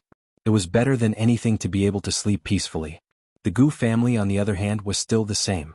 They rested early after dinner. The next day, Gu Yundong brought Madame Yang and Yunkar out. The marks on the little girl's body were gone. These days, she had been staying in her room and had not even gone out of the courtyard. She was bored to death. Gu Yundong wanted to take her out to relax and listen to some books. Gu Dajiang was going to the academy, Gu Dafeng was going to the market, and Bianhan was going to carve, so only the 3 of them and Tong Shuitao went out. The group of them went to Gus first. When they arrived, the others were already there. At this moment, they were about to help organize the goods when Zhuangzi chased them to the backyard. We're already familiar with the job. We won't find the goods if you guys are moving them around. Go to the backyard and rest. Don't stay here and get in the way. The shop is only so big. There are so many of you. Qin Liang patted him. You brat. However, he still brought his people to the backyard. Gu Yundong went straight to the backyard to look for them. Seeing that they could not stay idle and were helping to clean the backyard and wipe the tables, he could not help but laugh. Uncle Qin, have you eaten breakfast? They've all eaten. Jinbao said that there's a bun shop over there. We each bought 2 big buns. There's quite a lot of stuffing, but it's expensive. It costs 2 copper coins each. In our county city, it only costs 1 copper coin. Although the prefectural city was good, big and prosperous, people without savings really could not live here. Everything was expensive. Seeing that it was about time, Gu Yundong said to them, let's go then. It's about time to go over now. The few of them immediately stood up. Some of them even looked at their clothes carefully and were relieved to see that they were not wrinkled. Fortune Tea House was still some distance away from Gus. When they arrived, they realized that the entire tea house was filled with people. Even the entrance was crowded. They could not pass through. Oh my God, the business of this tea house is too good. There are so many customers. A woman surnamed Wan behind Chen Liang looked at the scene in front of her and spoke in shock. Gu Yundong looked around and saw that the waiter had indeed made an aisle at the door. She quickly led her people over. The waiter recognized her. Miss Gu, you're here? Please come in. Gu Yundong had booked a private room early and led her men inside. The people outside the door looked at them enviously. If you find any errors, ads pop up, ads redirect, broken links, non-standard content, etc. Please let us know reports so we can fix it as soon as possible. Chapter 1029. It's actually someone from our Xuanhe Prefecture. There were still many people in the tea house. They only heaved a sigh of relief when they reached the private room on the second floor. Why are there so many people? It's so crowded that I almost can't breathe. Everyone wiped the sweat off their foreheads and tidied their clothes. Gu Yundong asked the waiter to serve 2 pots of tea and some dishes and snacks before letting everyone sit down. He said to Chen Liang and the others, "There aren't so many people usually. Isn't the content of today's story attractive? That's why there are so many people." Chen Liang was surprised. "You said yesterday that they were talking about cowpox vaccination, right? Didn't you say that you were done? Why haven't you gotten tired of hearing it after so many days?" "The cowpox vaccination is over. There's still more to come. You'll understand when you hear it later." Chen Liang nodded, his interest piqued. He used to go to the tea house in the county city to listen to books, but at that time he would squat outside the door and listen attentively. This was the first time he sat in a private room on the second floor of the prefectural city and even drank tea and ate snacks. This feeling was quite novel. If he felt this way, the others felt the same. They didn't dare to drink tea and just looked downstairs. Yunka was still like a little hamster. She wolfed down some braised meat. When she looked up and realized that no one was eating anything, she thought for a moment and came down from the table. She distributed a piece to each of them. Then, she nodded in satisfaction and continued to climb onto the chair to eat. Gu Yundong stroked her head and heard a commotion downstairs. He's out. Mr. Fan is out. Everyone be quiet." As expected, there was silence downstairs. The people in the private room also craned their necks to look down. Chen Liang even stuffed the braised meat in his hand into his mouth. He widened his eyes and looked at the gentleman who had walked to the stage downstairs. He looked exceptionally elegant in his long robe. The storyteller's face was flushed. He walked to the table and arranged the shocking wood and tea before saying slowly, "I've made everyone wait. I'm late. I'll apologize to everyone here first." He bowed slightly. The guests downstairs could not wait any longer. They waved their hands and said, "Mr. Fan, don't mind these etiquettes. Hurry up and start. We've been waiting for many days." That's right. Mr. Fan, let's get started. We really want to know who the warrior who invented the cowpox vaccination method is." "Warrior?" The corners of Gu Yundong's mouth twitched. She coughed lightly and took a sip of tea. Downstairs, Mr. Fan's movements were still slow. It made one's heart itch to go up and speak for him. After a moment, they heard a loud bang from the shocking wood. The extremely sudden sound made the hearts of the few people in the private room tremble violently. Even their breathing became light. Following that, she heard Mr. Fan's high-pitched voice. "Speaking of which, last time, we said that someone had traveled thousands of miles to the capital and tried all means to send the cowpox vaccination method to the Song residents. It was through thousands difficulties and dangers that it was handed over to Imperial physician Song. Only then did thousands of people obtain this great blessing." Everyone was speechless. "You have a lot of thousands. If you want to know who this person is, he'll have to explain in detail." Mr. Fan slammed the wooden stick in his hand again, and a proud smile suddenly appeared on his lips. What everyone didn't expect is that this person is actually from our Xuanhe Prefecture. If you find any errors, ads pop up, ads redirect, broken links, non-standard content, etc. Please let us know reports so we can fix it as soon as possible. Chapter 1030, Anger Vented. What? Everyone was shocked. "Mr. Fan, are you serious? This warrior who invented the cowpox vaccination method is from our Xuanhe Prefecture? Oh my God. It's actually someone from our side. There's such a talent in Xuanhe Prefecture. Haha, so it's our fellow countrymen. Our Xuanhe Prefecture is going to be famous. Mr. Fan, hurry up and say it. Maybe you'll say it. I even know this person." Mr. Fan looked at everyone's excited expressions with satisfaction. Not to mention them, even he was proud when he found out about this. If there was a capable person in his hometown, wouldn't he be proud? He laughed. Perhaps many people know this person's identity. Mr. Fan waved his hand. Everyone knows about Shao's, right? That's right, Shao Qingyuan's pharmacy was called Shao's. After all, he and Yundong were engaged. No matter what, they had to follow each other. Her shop was called Gus and his was called Shao's. It was so easy to remember.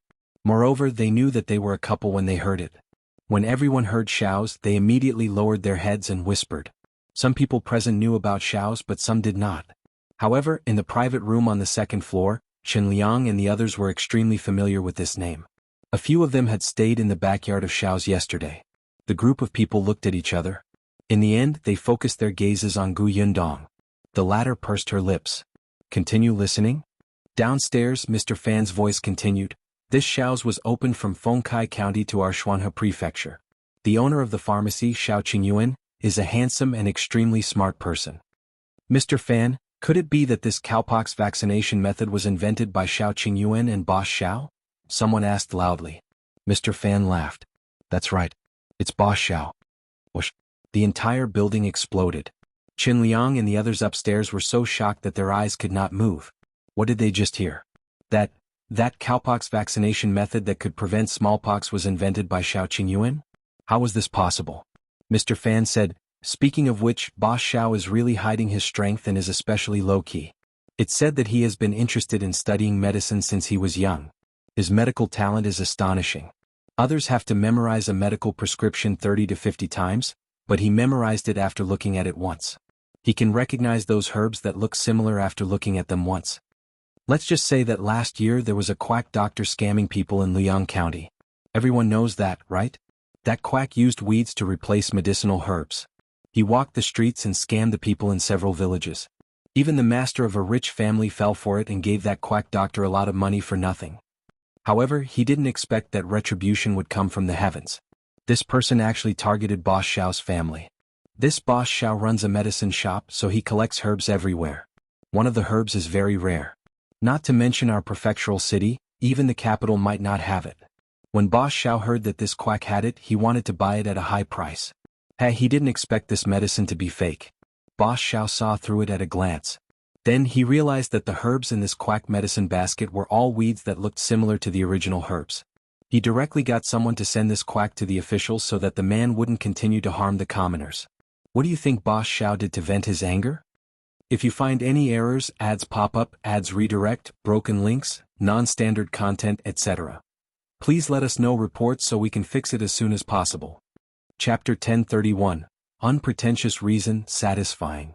Someone immediately echoed, Mr. Fan, you don't know, but I'm from the Jiao village. Back then, I saw with my own eyes that Boss Shao saw through that quack scheme and saved the lives of the entire village. Everyone turned to look at the person who spoke. That person wiped his tears. It's true. At that time, my son happened to catch a cold. In the end, that quack prescribed medicine. Not only did he not recover in 2 days, his condition even worsened. If not for young Master Shao, my son would have been killed by that quack. Mr. Fan nodded. That's right. Fortunately, young Master Shao appeared in time. Everyone instantly had a good impression of Shao Qingyuan. I didn't expect the owner of this Shao's to be so powerful. I've seen this Boss Shao before. He's very young. I couldn't tell that he has such ability at all. You don't know, but when Shao's opened, many doctors from the prefectural city went there. At that time, those doctors went crazy when they saw the herbs in the medicine shop. They said that they were all rare good herbs and wanted to buy them one by one. Moreover, they bought sacks of them. Really? Then shouldn't we go to Shao's in the future? Anyway, if I can't find the herbs in the future, he'll go to Shao's to take a look. Gu Yundong, who was upstairs, had sharp ears. She vaguely heard some words and immediately smiled in satisfaction. How powerful was this advertisement? In the future, Brother Shao would not have to worry about business in his shop at all. Mr. Fan also looked satisfied. He took a sip of water and continued, Young Master Shao is a low-key person. He never said anything even after doing such a good thing. He quietly opened a pharmacy and bought herbs. Someone asked him why he opened 2 pharmaceutical shops instead of being a doctor since he's so talented in medicine. Guess how young Master Shao replied? How did he reply? How would they know? However, since Mr. Fan wanted interaction, they would reluctantly cooperate.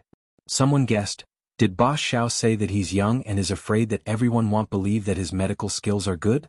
I think Boss Shao must have said that he likes to solve difficult illnesses. Those minor illnesses and pains are too simple. He wants to solve those difficult illnesses that can't be solved for more than 1,000 years, such as this method to prevent smallpox, right? Everyone felt that what this person said made sense. After all, geniuses like to challenge those with difficulty.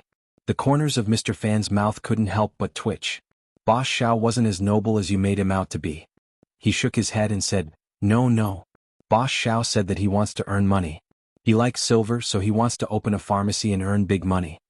Was it actually such an unpretentious and refreshing reason? Wasn't it a little vulgar? Upstairs, Gu Yundong secretly snorted. Of course it had to be more vulgar. Otherwise, what if you think that my brother Shao is a compassionate and soft-hearted person?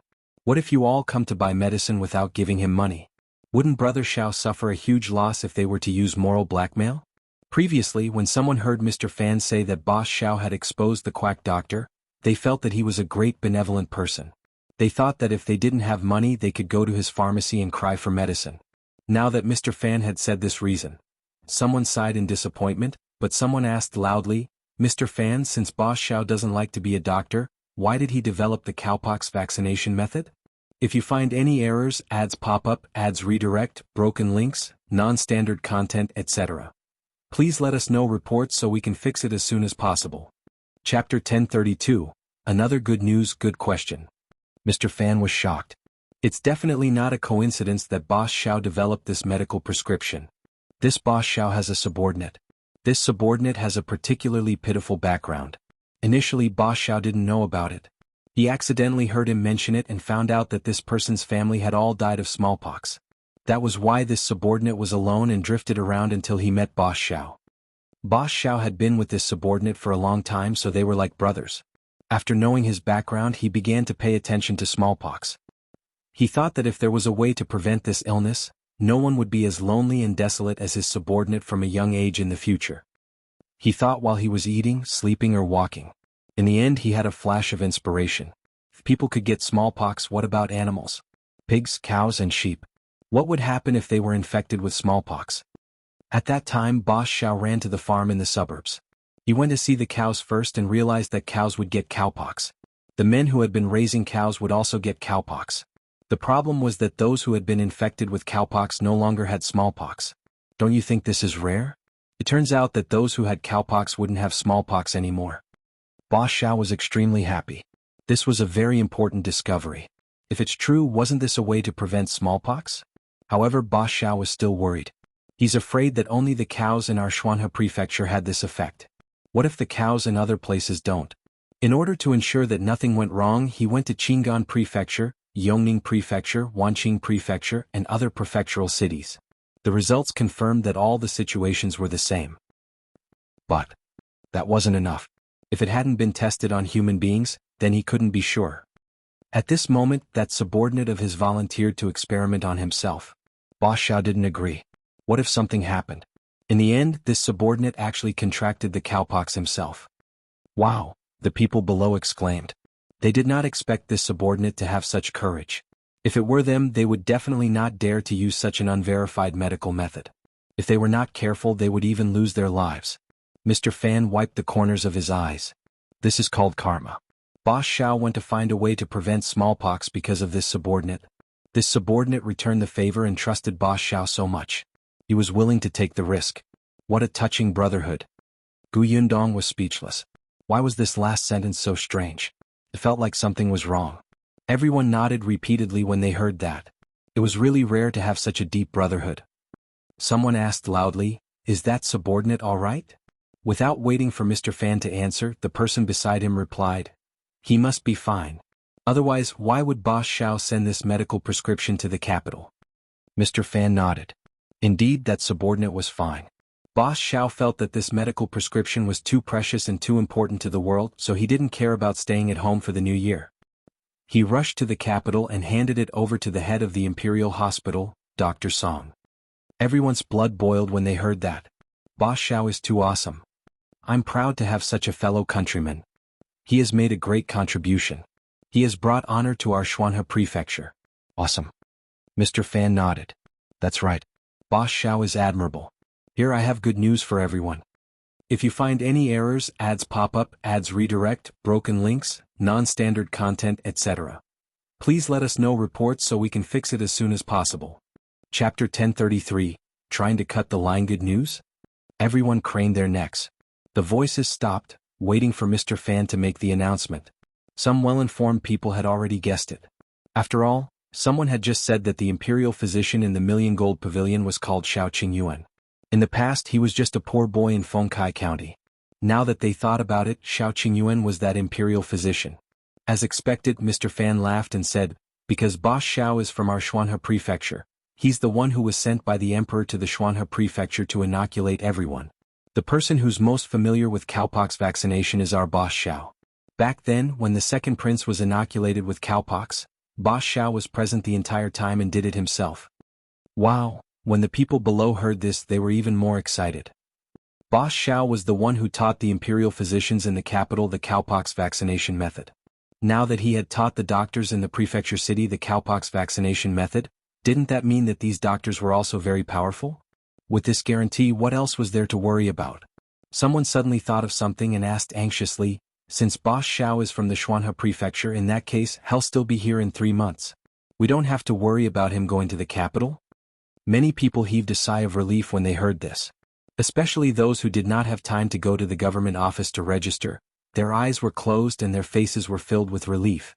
Unexpectedly, Mr. Fan shook his head. Of course not. Boss Shao came here on the Emperor's orders. The other Imperial physicians will stay for 3 months, and Boss Shao is no exception. Besides, the Xuanhe Prefecture's vaccination situation has to be reported to the capital. Boss Shao will still leave in 3 months. Everyone was instantly disappointed. Mr. Fan continued, besides, I just said that Boss Shao doesn't want to be a doctor. He still has to buy herbs everywhere. Why would he stay in the prefectural city for a long time? After a moment of silence, he changed the topic. Of course, everyone doesn't have to worry too much. Boss Shao will definitely teach the doctors in our prefecture city well. With him personally watching over them for 3 months, the doctors will definitely be very skilled. Although that was what he said, everyone still felt that it was best to finish the vaccination in the next 3 months. After all, Boss Shao was still present. If there was a problem, he definitely had the ability to solve it. There were also those wealthy families who had been watching. These people did not care about the 3-month deadline. After all, they had money and connections. Even if they had to pay a fee after 3 months, it did not matter. It did not matter if the Imperial physician left. They could still go to the capital and find a doctor in the capital to inoculate them. In their opinion, the Imperial physicians in the capital were definitely more brilliant than the Imperial physicians sent from the capital. Then, the physicians they taught were naturally more powerful than the ones in the prefecture capital. No matter what, they had to send someone to the capital to find out if the second prince's matter was true. They had to see if anything would happen to those who had been vaccinated. However, after hearing Mr. Fan's words, they were more or less anxious. The most powerful big shot was in the Xuanhe Prefecture.